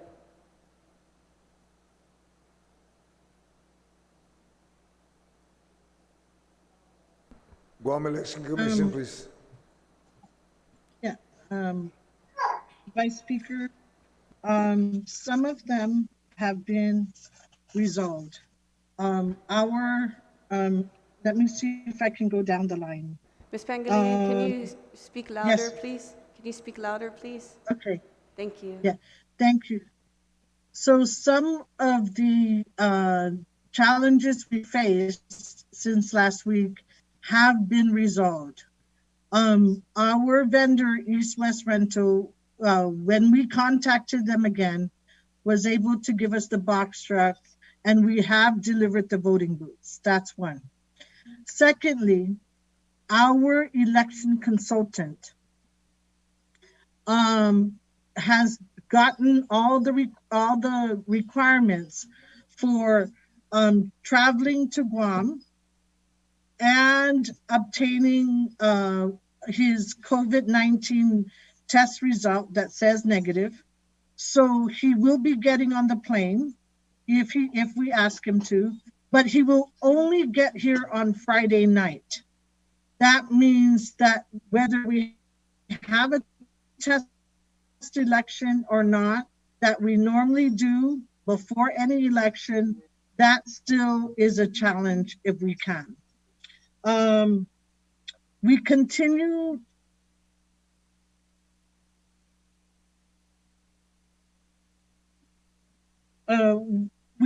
two issues that we have resolved. We continue to prepare. I apologize. I don't have information here that says specific to all of them, except, as you know, our precinct officials continue to send us messages via email, via telephone, whether they are confirming whether they are going to show up. As of now, I think around 50 precinct officials have not confirmed.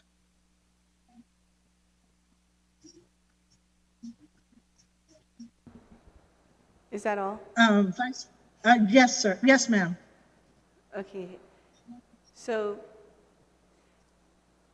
the internet, it probably dropped when you were discussing this, but you listed one of the critical pieces was the critical ES&S election software, election system and software representative. And you said that this person is already en route to Guam, anticipating for the primary on August 27th?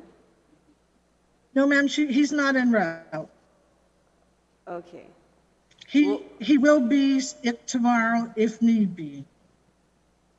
Okay, and you said that the representative will not be available on election night as required by law. Is that still the case? No, ma'am. No, ma'am, that's not the case anymore. Okay. Then you mentioned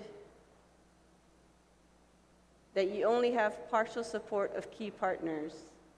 Is that still the case? For some of them, ma'am, a case in point would be the security of the ballots and the election. GPD has made it known to us that they won't be able to fully staff our election. So we have reached out to other agencies with peace officers, and we will follow up with them, but as of right now, we have no confirmation with that. Okay. And then you also mentioned UOG will continue to make the field house available, but they cannot supply a backup generator. Is that still the case? Madam Vice Speaker, I apologize. I have yet to confirm whether they were able to get the generator or not. Okay. GPD has informed you, the Guam Election Commission, that due to the demands of the pandemic, it will not be able to supply the number of officers needed for the election. If the election was postponed to, I don't know, September 7, or if Pt.1 was lifted between now and September 7, or whatever the drop dead date is, will you be able to get the support of the police department? I won't know that, ma'am.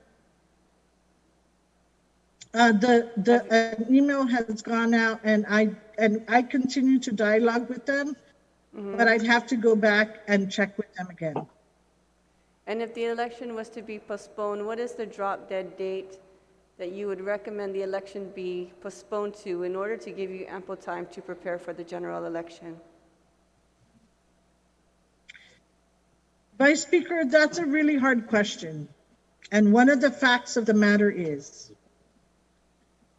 there's only 14 of us, 14 of us key staff, 26 of us together.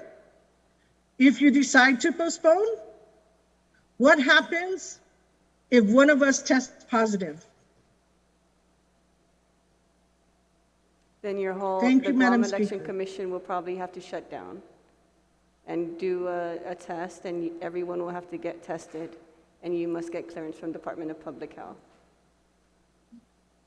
That's correct. Okay, so you're telling me that that's an unknown date? That's correct, ma'am. Okay. The process that you are doing for the primary election was including the curbside voting and the early voting methods.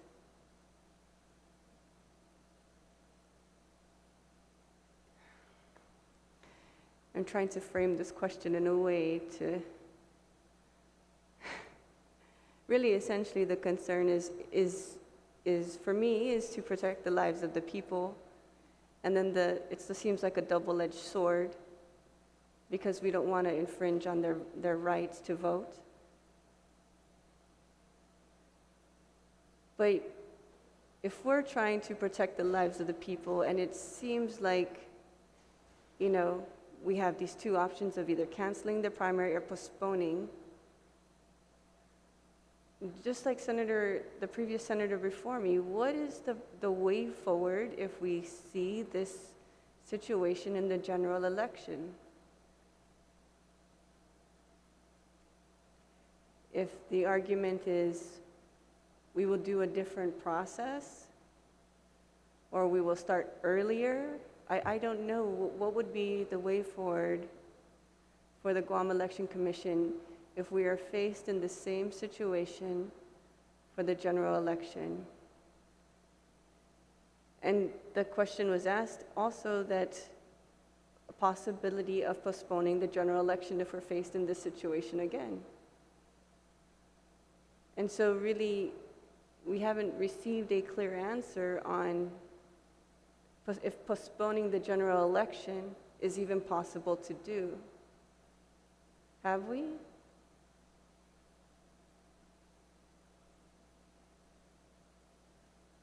With regard to that question about is it clear that we can postpone the general election, Attorney General? Not without violating the Organic Act.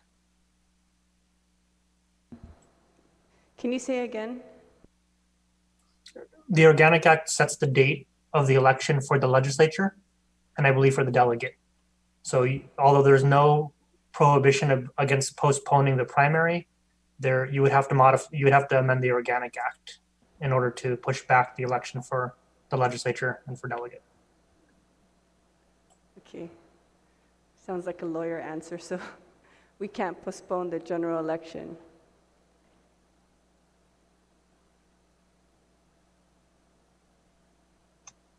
Madam Vice Speaker, with regard to your first question about how the Guam Election Commission can deal with the general election. As you know, in our conversations, the Guam Election Commission continues to seek best practices. I don't have your answers now. We're looking for them as we speak, and we will continue to look for them. If we postpone the primary election, how does that impact, if everything was okay, the general election?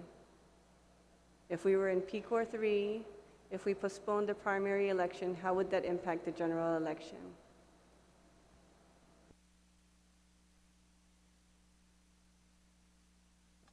That will give the Guam Election Commission less time to find best practices for the general election.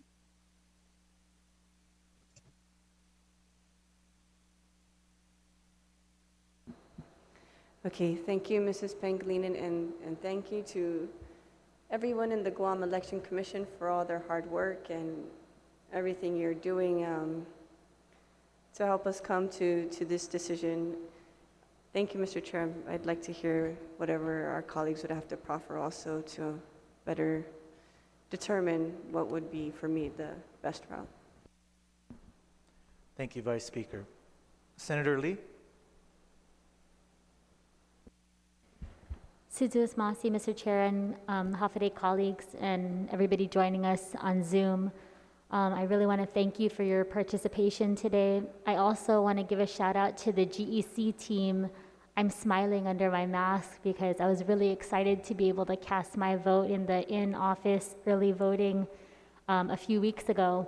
In fact, I took my in-laws who were recently naturalized, and it was their very first time casting a ballot. So it was very exciting and emotional for us, and I'm really glad we were able to do that. And so I really agree, this is not an easy decision for any of us. So I appreciate you giving us this information and helping us to hopefully reach a decision. You know, there have been many folks out there kind of throwing ideas and suggestions towards us to consider continuing with the primary election on Saturday or maybe postponing for a few weeks and potentially using National Guard service members to assist the GEC to staff the election and assist with ballot protection. Because the governor can activate the Guam National Guard to fill the positions traditionally taken care of by these paid civilian volunteers. And so I have a question for the Attorney General, if he's able to answer.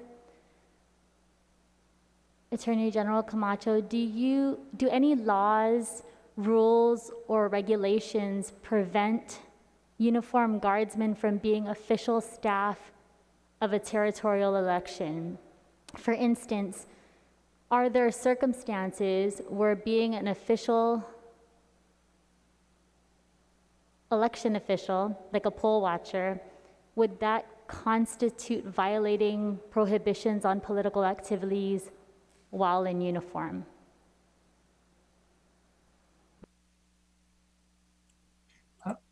Thank you, Senator Lee. I'm going to have to admit I'm not entirely, I don't have the answer off the top of my head.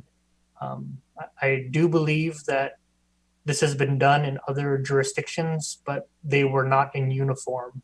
So the law may allow for the guard to assist in governmental functions, but I think it would come down to whether or not they are allowed or permitted to be in uniform while doing that, if it's because it is political in nature.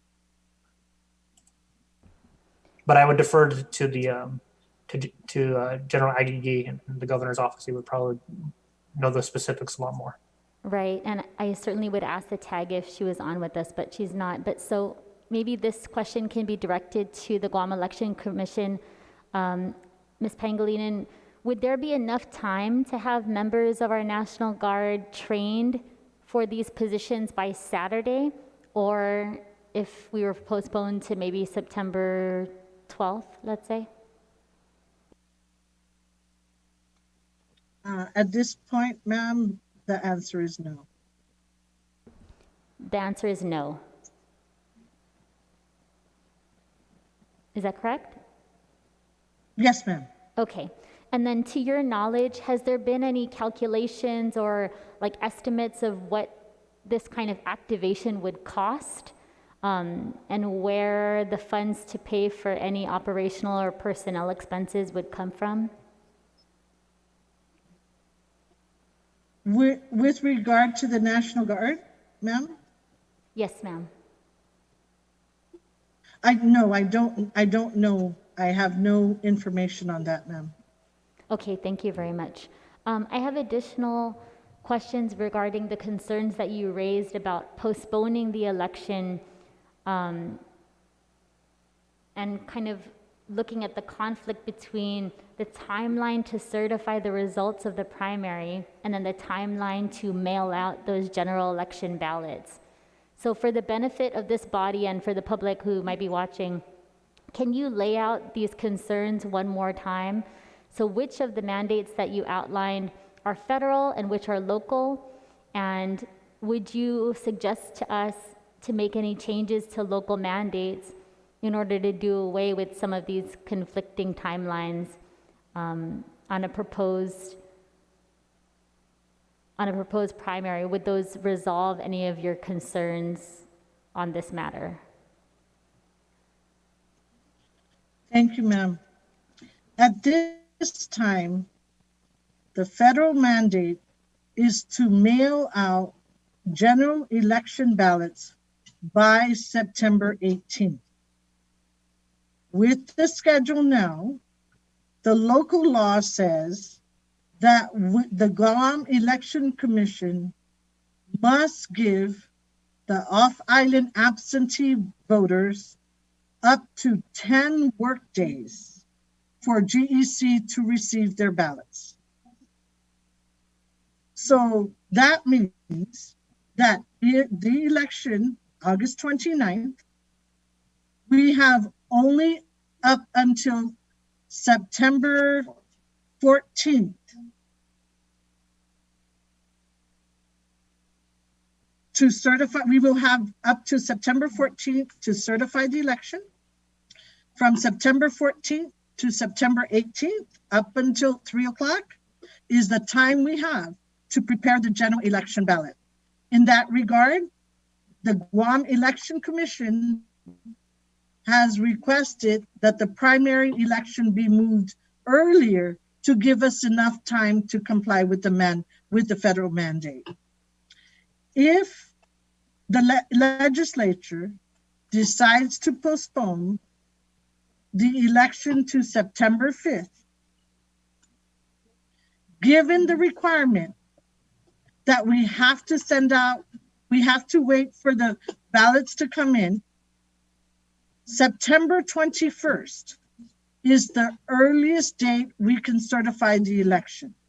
That's days after the federal mandate of September 18th to send out the general election ballot. Thank you very much.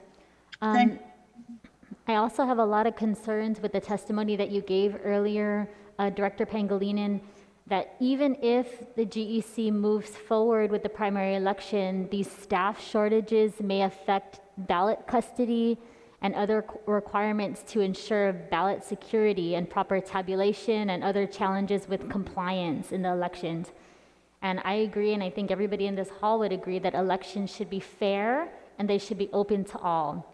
So Maria, do you, or do you think, can you give us any idea of legislative actions through this bill that could try to resolve any of those issues, especially for the general?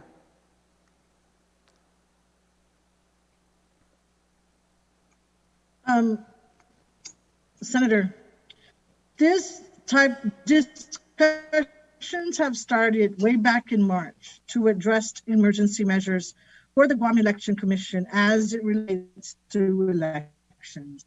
Back in March, legal counsel for Guam Election Commission with the commission themselves, and the discussion was, if we were to go to the legislature, we would say that all legislation to address emergencies should be promulgated in a separate chapter of the election code so as not to mesh, not to make sure, especially because we were talking about Chapter 10 absent voting. Chapter 10 absent voting happened because of a district court permanent injunction to make sure that UOCAVA, military and overseas voters, are given that opportunity to cast their ballot and for us to accept it because of our distance from them. Again, I repeat, if you're asking for what kind of legislation would help the Guam Election Commission in the conduct of fair and honest election, please make sure that it's addressed in a separate chapter of the code and give us time to implement. We don't have to go far. In the election of 2010, early voting was enacted real close to the elections of 2010. Guam Election Commission experienced a bunch of litigation. So we plead that if you're going to change any of the processes that are in code now, the Guam Election Commission needs time to make sure that we do it correctly. Thank you. Thank you very much. I really appreciate that, and we'll certainly keep that in mind for the future. So, Mr. Chair, just one last question to wrap up. So theoretically, if this body decided to change the local 10-day mandate in order to certify the results, would we be able to resolve this issue? So for instance, if we decided instead of the 10-day mandate, it would be a 5-day timeline to certify results, would that be helpful to the GEC?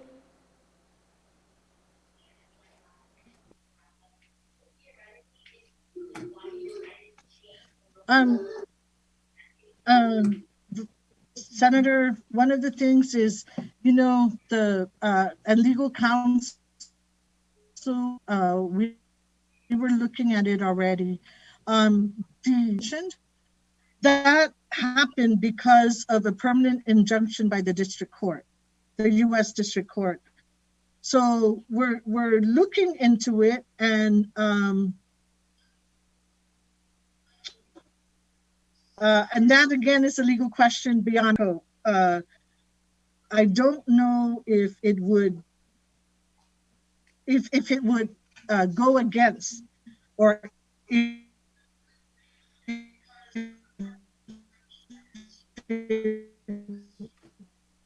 I don't know of the district court now.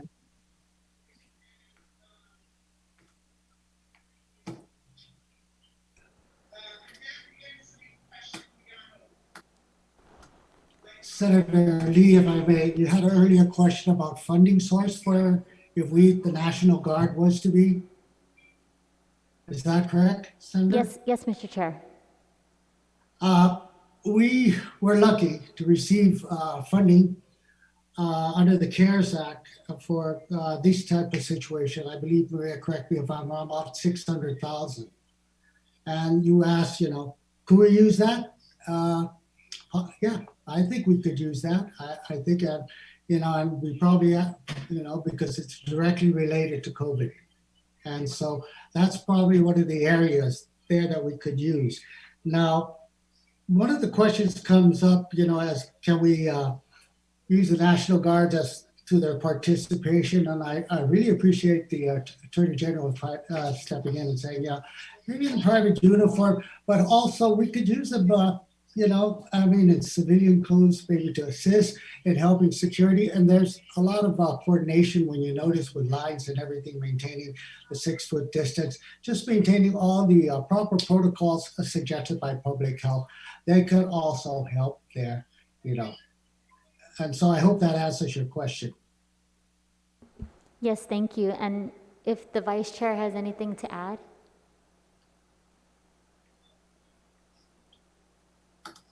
Not right now, Senator Lee. Thank you very much. You're welcome.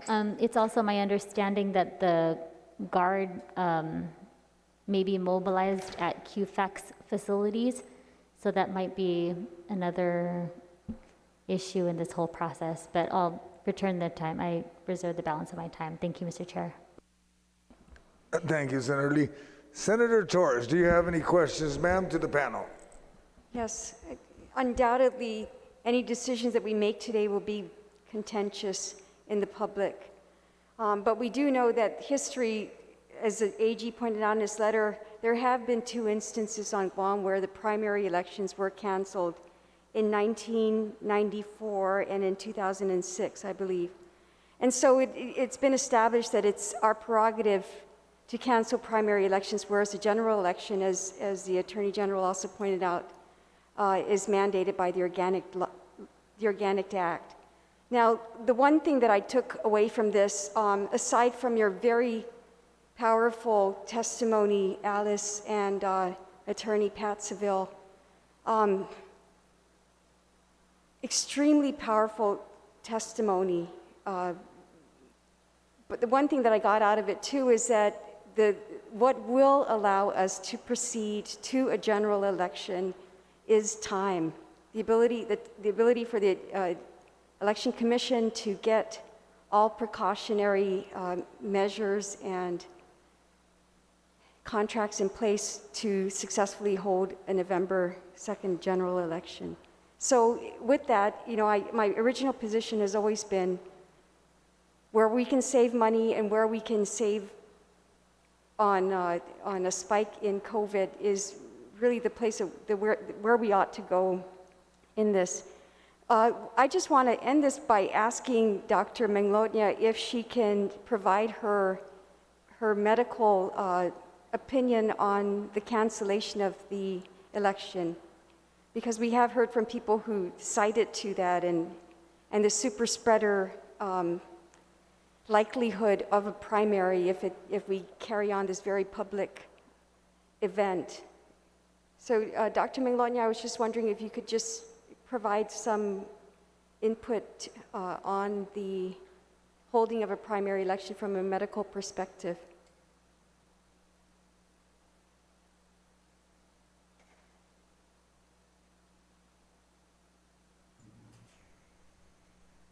Senator Torres, if I may ask if we could ask Chima to speak. I have to step away for a moment. I believe Dr. Manglotnya had to also step away. She had some patients she had to see. But Chima, if you could share in terms of the question raised by Senator Torres.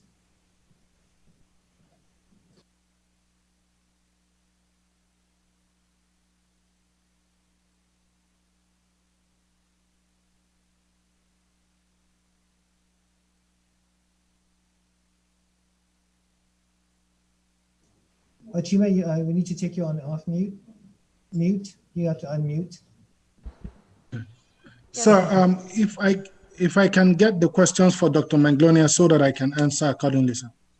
Absolutely. I was simply asking for input from a medical professional because we have heard from the Election Commission members, and their testimony is so reasonable and so compelling at this point. But I just wanted to further add testimony from a medical professional about the super spreader concerns and why it is so necessary to consider canceling the primary election, which we know is within our prerogative to do as a legislative body.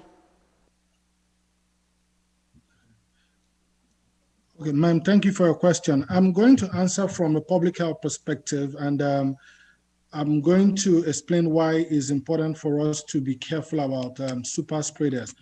If you're looking at our numbers in the past few months, it comes from the fact that we relaxed measures on the island and people got a little more comfortable, and they didn't really adhere to the mitigation recommendations from public health. And there is no clear indication right now that people would also continue to maintain those recommendations. So having people in large congregations at this point will not be advisable by just looking at our growing numbers, and also trying also to be careful that whatever mitigation measures we put in place, it is on the individual to either go with the recommendations or not. So at this point, I think looking at our numbers, it wouldn't be a good idea for us to have large gatherings now, be it elections or whatever kind of large gatherings that would happen at this point, ma'am.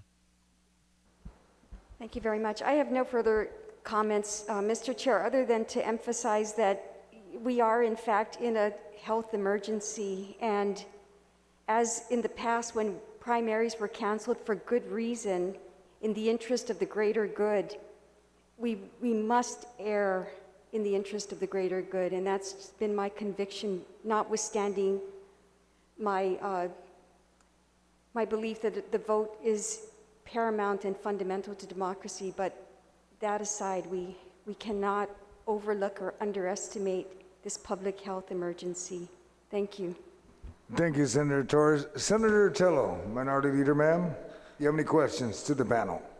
Yes, thank you, Mr. Chair. And I'd like to thank everyone at the Guam Election Commission, Public Health, and the Attorney General's office. I too, I failed to ask the chair, the speaker, to also invite the governor's office to be here, because the letter that was sent from the Guam Election Commission, needing all this assistance never came to fruition, and I wonder why. So and I too wanted to hear from Dr. Maglotnia on her perspective of this. We all heard her on KUAM and talking about, it would be ludicrous to have this primary this Saturday. But I also like to ask her how she feels about the intentions of even a postponement in the next week, from Saturday, or the next 2 weeks. Does it look like there's going to be any kind of break, in that? But I think it all boils down to right now is the Election Commission getting the support they need, but most especially to provide with a plan, a solid plan, in both, not just, for the general election, and giving you enough time to do that, to plan, as well as the training that's needed, that's very important. I think my question for September 5th, because we all heard in the letter was the 12th, and then now, but you did explain that to me, but there is something that was mentioned by Maria during your KUAM interview as well. You mentioned something about the ballots that hasn't been cast.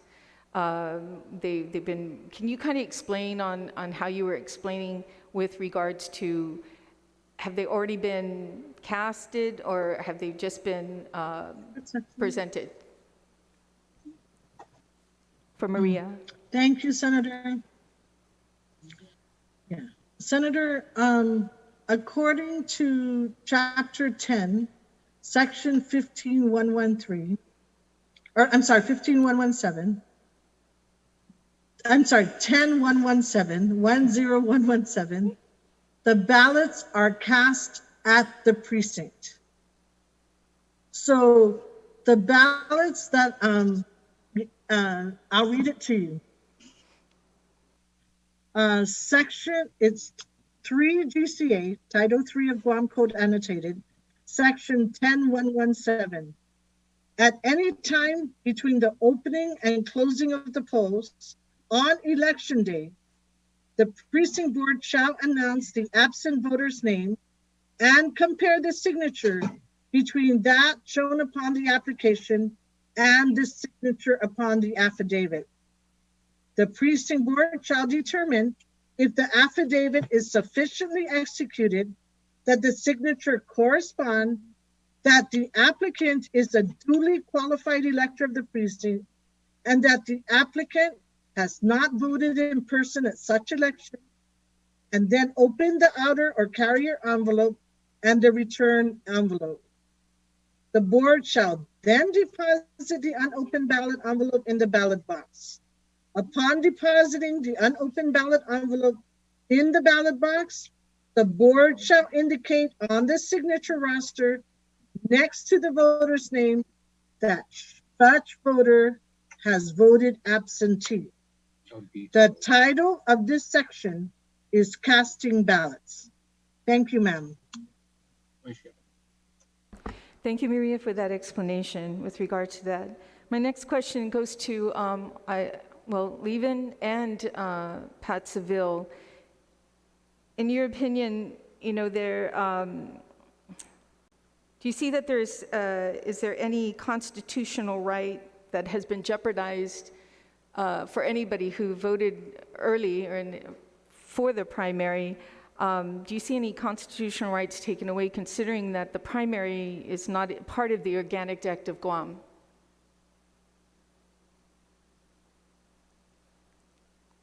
Start with you, Pat. No, I don't believe, I don't see this as being a constitutional issue at all. The primary is actually is, as the word suggests, primarily for the benefit of the parties. And no. Okay, thank you. How about you, All Levin? of the people, all of the people that they vote, think about this for a moment. Whoever they voted for, those people are going to be in the general election. So they're not being denied the right ultimately to vote for the person that they want to have in that office. Okay. Thank you, Pat. How, Levin? Well, just I guess it's good that the executive director read that provision because we had looked at that and technically, and that's why we were careful. I mean, I know that casts submit. The reality is that all the ballots that have been provided to the GEC at this point, and Maria can correct me, but are being held until, or if there is a primary election, at that point, they would be cast into the ballot boxes. So, we can't anticipate what kind of arguments could be made by those who have filled out a ballot and submitted them to the GEC. We identified the potential arguments, but as Pat put it, everyone's going to advance to, potentially, if that's what the legislature decides, it's hard to see what prejudice would occur, what prejudice they could claim. But there is an argument. I mean, I think people might say the Benevente case was different because there was a narrowing of the field, and that's not going to occur here. And there are certain parties where you have 5 candidates vying for a single spot, depending on the political parties. But I tend to agree with Pat that I don't see anything on its face that this constitutes a violation of anyone's constitutional rights. Thank you. Thank you both for that answer. Pat, you mentioned earlier when you were talking, explaining about the mail-in that maybe possibly down the road that you said something it's a little bit too early to incorporate mail-ins or more mail-ins. Can you just elaborate on that on that comment that you made about mail-ins?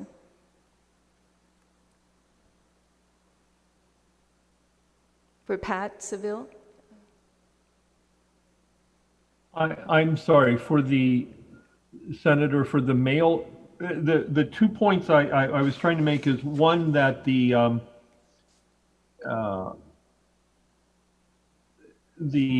early voting that the legislature authorized for the primary, the fact that 2,000 people have come out on really pretty short notice is shows that is an alternative for on-island voters, and I think it's something that could be implemented on a little wider spread basis.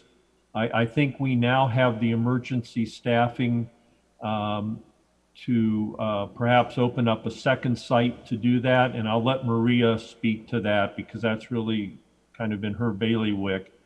But that would be a wonderful thing to do if we, for the general election, to get that started as soon as we can, get people voting, early by appointment is a great way to do it. So I'd encourage that. And I'm sorry, Senator, I think you also asked about the mail-in voting. Yeah, you mentioned something earlier that it could be a possibility. However, that's down the line. And I, personally, I agree because, we need to really discuss this. This is something new for Guam. It's not something that we should just jump right into. But you did mention that, and that's why I'm bringing it up. Senator, you're absolutely right. I think it's something for, it's funny. I have mixed feelings, and maybe because I'm an older guy. The voting, the voting tradition here on Guam is so wonderful. That the hospitality tents, the enthusiastic voters outside the polling places, the socializing that goes on. Those are just wonderful aspects of that are built hardwired into the culture. And I'm sorry that those are also all things that are not compatible with the COVID-19 virus. But the mail-in voting has places that have done it. It's taken, they've had a long time to kind of work out the kinks, and they don't just jump into it overnight. And it has resulted in a lot of challenges. And I think we need to kind of school ourselves on what we can do to avoid some of those challenges. And I am told by Maria and our staff that the signature recognition software that's now coming online is really a key component in that. Thank you so much, Pat, for your answer. Appreciate it. And I'd like to thank you again, everyone down at the Election Commission, for all your hard work and putting yourself at risk. I too was an early voter. I took my father to vote because I was afraid for his health. And I'm the only one caring for him right now, so afraid myself. But there are a lot of people who I think even if we were to have this primary on Saturday or even postponed for another week, you're not going to get the turnout that's expected to give a true election that we are all looking forward to. So again, I thank you for all your hard work, and appreciate you being there every day. Thank you. Thank you, Senator Tello. Senator Torres, if I'm correct, I may have heard it wrong. Did you have a question for Dr. Manglona? I did have a question for Dr. Manglona, but I believe Public Health weighed in on the well, she's the health on concern. now. She's on now if you want to ask her that question. I know that Public Health did weigh in on it, but... Okay, so maybe if I can. So Dr. Manglona, there was a lot of discussion about the health concerns and the super spreader nature of holding a public event, as Attorney Seville talked about.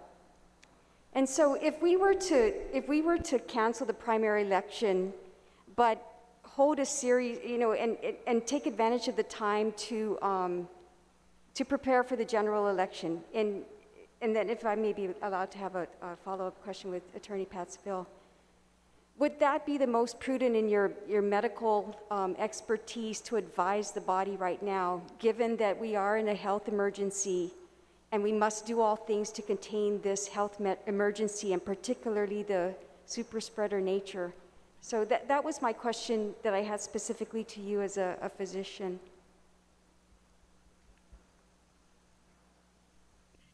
Thank you.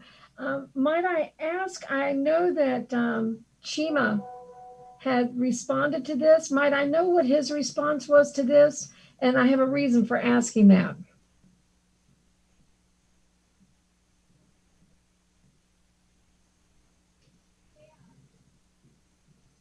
No, I was just emphasizing, I was just repeating my question initially when you were not here, but you don't need to add if you don't feel that there was something that was missed by your colleague at Public Health.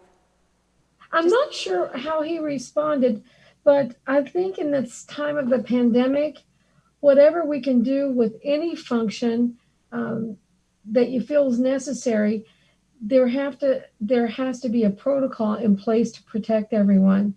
And although I couldn't recommend you postpone or proceed, at any point, if you move forward, those measures will have to be in place so that you can safely execute whatever it is that you're trying to do. So if you don't feel, if what I'm hearing is that realizing this, you don't feel prepared to move forward at this time, then I think that's something that you all should really look at, because these are difficult times and it is very infectious and surging. So if you don't feel that you have everything that you need in place to do whatever it is safely, then one has to either get it in place quickly or Dr. Magnolia, find another time to do it. Yes? if we were to continue what we're doing right now at GEC with the early voter program, people are allowed to come in and vote. If we were to do this type of a practice, say if for example we were to allow for the GEC, assuming we decide to cancel the primary now, if we were to allow the GEC to continue to receive early voter ballots according to the system that they have set up right now, do you see that that is a feasible and safe way to proceed going forward into the general election? So in other words, what I'm saying is starting the general election voting process ASAP, more or less as soon as they can print the ballots. If we were to cancel the primary, you start the general election balloting process, voting process earlier. Is that, in your opinion, a safe practice right now? I'm sorry, I'm not really familiar with what you're speaking of. I would have to defer to what Chima Mbakwe would have offered, because his expertise is he has many, but one of them is this to determine safest practice. And I really wouldn't know about your procedures enough to comment. I would really, without having more time to review it, and especially with him, I'm sorry. May I then direct it to Attorney Seville, because Attorney Seville, you were talking a little bit about how maybe if you expanded the time, and had expanded the voting process, say beyond 30 days, maybe double it up from now until leading up to November. Is that, in your opinion, a feasible alternative and a safer alternative to conducting a general election? Thank you. Senator, yes. And I want to emphasize it'd be something that I would want the chair and vice chair of the board to weigh in on, as well as Maria. But yeah, yes, I believe we've been very pleased by what's happened with the early voting so far. It seems to have been done with, under, as the conditions have been as safe as we could make them. And if we could start that process for the general election at the earliest possible moment, it seems that a lot of people will take advantage of it, and that will, if nothing else, take a lot of the pressure off on election day in November. Thank you very much, and thank you very much, Yeah. because I was picking up on your emphasis on time and health concerns, and the threat against super spreaders. So. Senator, I'm sorry, just because I don't think it's been mentioned yet. I understand that while you've been in session we've all been in this hearing, that the governor held a press conference a few moments ago and announced that we would stay in a public health emergency until September 30th. And she extended, I believe, the Pt.1 but I don't know how long that's been extended. But I suggest that the notion of, I think it's appropriate to consider whether going forward with the primary while we are in Pt.1 is the right message also. Thank you. Thank you, Mr. Chair. Thank you, Mr. Seville. Senator Luis Muñoz, you have any questions, ma'am, to the panel? Yes, Mr. Chair, thank you. My first question is for Director Pangilinan. In an earlier question, you answered no, that there would be no time to train, say, for example, guard members as precinct officials, if in fact that is a plan. I know that the training for precinct officials usually takes a day. So is your no answer if the election took place this Saturday or even if it's postponed? Thank you, Senator.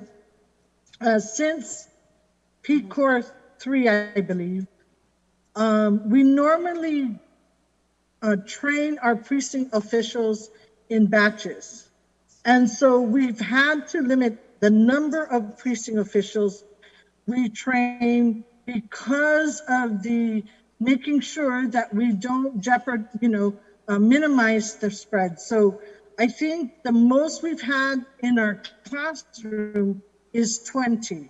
So if we had to train, depending on the number, again, I repeat, it's not enough time at this point in time to train them.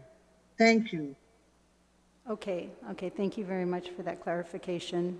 I'm not sure who, maybe Director Pangilinan or some of the board members can also enlighten me. Dr. Anthony Fauci, the head of the National Institute of Allergy and Infectious Diseases, said that in-person voting is safe as long as, quote unquote, grocery store safety protocols are followed. Why could we not follow his recommendations, or what prevents us from following it?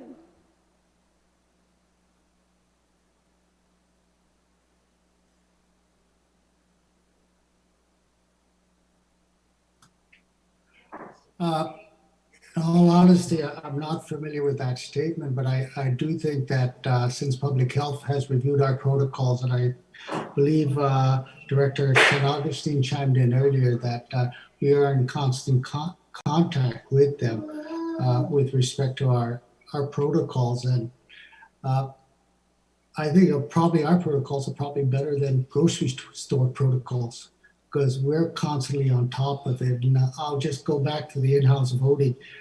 Chair, as soon as I entered, and I did a walk-in, chairs were wiped down, pens were wiped down. Where I sat was wiped. When I got there, before I sat, was wiped down. When I got up, it was wiped down.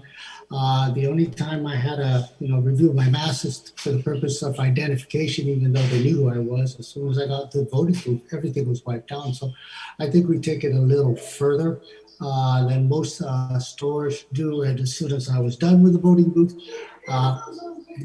was wiped out. So I'm just very pleased with our staff's adherence to strict sanitary conditions. So I hope that answers the question, but and maybe something Tom Ledoux can pipe in, because I just don't know what the protocols for grocery stores are. Yeah. Senator, if I could also add, I believe what Dr. Fauci said was that he thought that in-person voting with those kind of conditions would be safe in November. I'm not sure that he meant currently with the current activity of the virus. And there was some, I believe he's also said this in the context of thinking that things will be a little more under control in November. Thank you. I appreciate those responses. And like the director said, I also experienced the very strict protocols at the Guam Election Commission when I voted early as well too.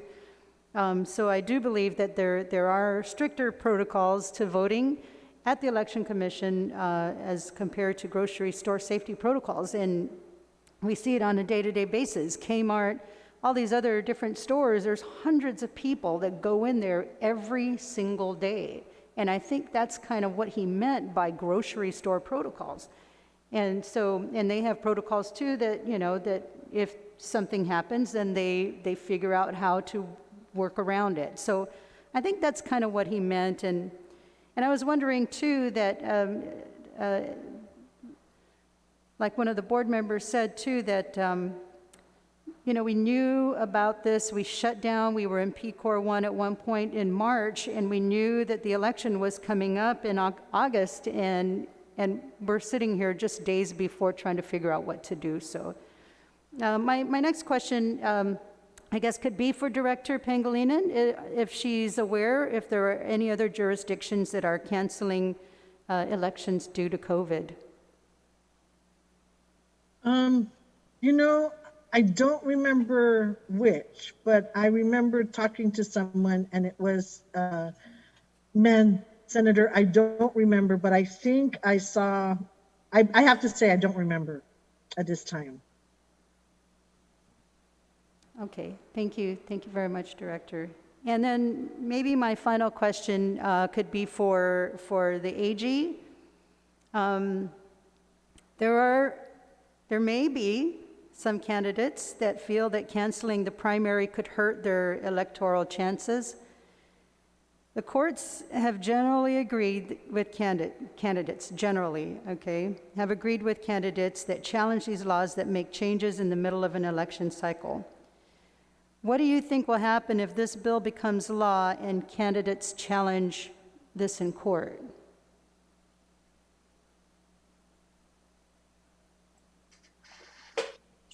Senator, it's very hard to predict, and we've kind of laid out what the analysis will be. So I can't really say what I predict the court will do. I mean, I think just listening to the executive director, it's clear that there are some concerns with proceeding with the election right now, and whether that's enough to cancel or not. I mean, I don't think we're not in Pt.1 and there's a decision to cancel. I think there is some compelling reason if that's the route that the legislature decides to go. But in terms of any candidates that are arguing that it affects their chances, then I'll kind of refer back to what Attorney Seville mentioned, which is with no primary, everyone advances to the general, and you just have to take your chances at the general election. And there may be things that the legislature can do to minimize the impact of what happens in cases like that, where there are multiple candidates or it's a very contested race. But I can't predict what a court will do. Okay, thank you. Thank you again, Mr. Chair, and thank you to the panel for being here today to shed some light on this very unusual situation. Thank you. Thank you, Senator Luis. Senator Pito, Joe July, sir, do you have Thank any you very questions? much, Mr. Chair. I have several things that I wanted to put out regarding the the Pt.1, and we just heard that the governor's extending the Pt.1 up to the end of September, and that's one of the issues that I'm concerned about, because the thing is, I know, and I want to thank GEC for their hard work and continuing to just make sure that we go on with the primary election. But with the Pt.1, I doubt if we can go ahead with the primary election. So my take right now is, and I'm leaning towards either cancellation or postponement of the primary election. However, I just want to say that, what if we postpone the primary election up to September 5th or September 12th at the most? And what happens if the numbers of those that are being affected continue to go up? So are we going to come back again and make that decision on whether or not we're going to go into the general election? Those are some of my concerns, because I'm sure that the Guam Election Commission have been working into the preparation and for the primary election. So all those plans and all those things that they were doing in preparation for the primary election, and if we postpone that, their efforts becomes waste. So I'm just thinking if the primary election would be postponed from either the September 5th or the 12th, and then the numbers continue to grow, and what I just mentioned, are we going to come back again and decide? And I guess I want an answer. Maybe the GC director can give me some kind of insight, because up to this point in time, with all the testimonies that were presented here, I can trustfully say that I am not sure how to decide on this one, because, for one, if we extend the primary election or postpone the primary election, are we going to go into the general election and things like that? So what happens if the numbers doesn't go down by September? And it's the law. It's mandated that the general election must go on. So what are we going to do if the numbers continue to grow up to November? And this is my concern. So we need to really have our mind, decide how we're going to do all this. And I would like to have a response from the director of GEC, if or not, because the possibility of postponement, based on what the governor had mentioned, that she's planning, or if not already, decided to extend the Pt.1 up to the end of September. So I'm not sure how am I going to decide. So hopefully, maybe the director can respond to that. Thank you. Thank you, Mr. Chair. Seduce Massey, Senator. So with regard to what would happen, considering that we will continue to be in Pt.1, with the postponement of the primary election to a date that the legislature says, yes, we will have more time. With the cancellation of the primary election, we can have more time to find and learn the best practices to conduct a safe election on November 3rd. Senator, the Guam Election Commission is forced with a federal mandate, to mail out our general election ballots by September 18th. Hence, postponing the election provides plenty room for the Guam Election Commission to not comply with that mandate.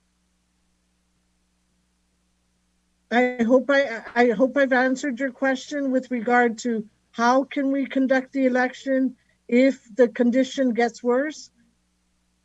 We want to find, the Guam Election Commission wants to learn and find all the best practices that we can find that's appropriate for Guam. Thank you. And I understand that, Madam Director, because, the primary thing that we're discussing here is that we're concerned with health. And that's primary to us. So if we can, go on with the election, whatever it may be, as long as we protect our people, I would say that I support whatever decision. But the primary thing here is that we have to think about the health of our people. Thank you very much. Thank you, Senator Turley. Senator Shelton, do you have any questions, ma'am? Thank you very much, Mr. Chair. And if we could just take a minute, we received news just moments ago of our 10th COVID-related death in our community. And so if we could just take a moment of silence for that woman and her family.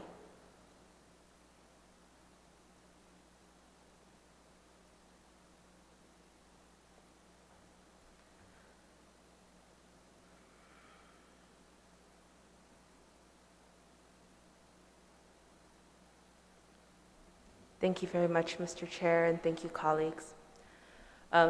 Obviously, again, another very sobering moment for us to be considering all of these options before us and having to make a decision on what is best for the people of Guam. And I think we're here today to prioritize the health and safety of the people of Guam while not infringing on any of our rights and freedoms that are most most important and most dear to us. So with that, I'd like to thank the panel for joining us this morning, the Guam Election Commission for all of the work you continue to do, our Department of Public Health, thank you for being here to share your expertise, and to our Attorney General for your help today as well. Thank you very much.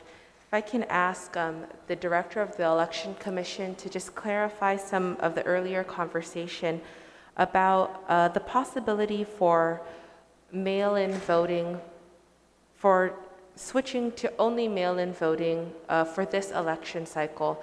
I believe I heard you say that it was not really possible to do in this election cycle. Now, were you referring strictly to the primary election or to both the primary and the general election for 2020?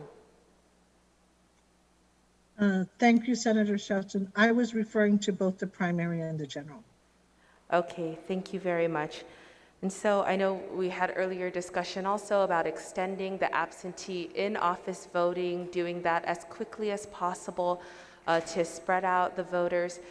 Is there an option for us to only do the in-office absentee voting, perhaps at the Guam Election Commission and at satellite places, the voting centers, which we talked about in a previous session? Is there a possibility for us to go with that option and not to have any precincts in the individual villages on the election day? Are we violating any laws? Can we do it only in the GEC and perhaps again the satellites without having any big gatherings on election day and have it completely spread out? Thank you, Senator. Yes, kudos to the GEC team. They've been looking at that as well. When we were meeting on Zoom with the Department of Public Health and Social Services, maybe 2 weeks ago, the biggest challenge is election return center and eliminating that part where over 400 people will be there. In that regard, we want to say that extending in-office absentee voting or making it a longer period of time may work.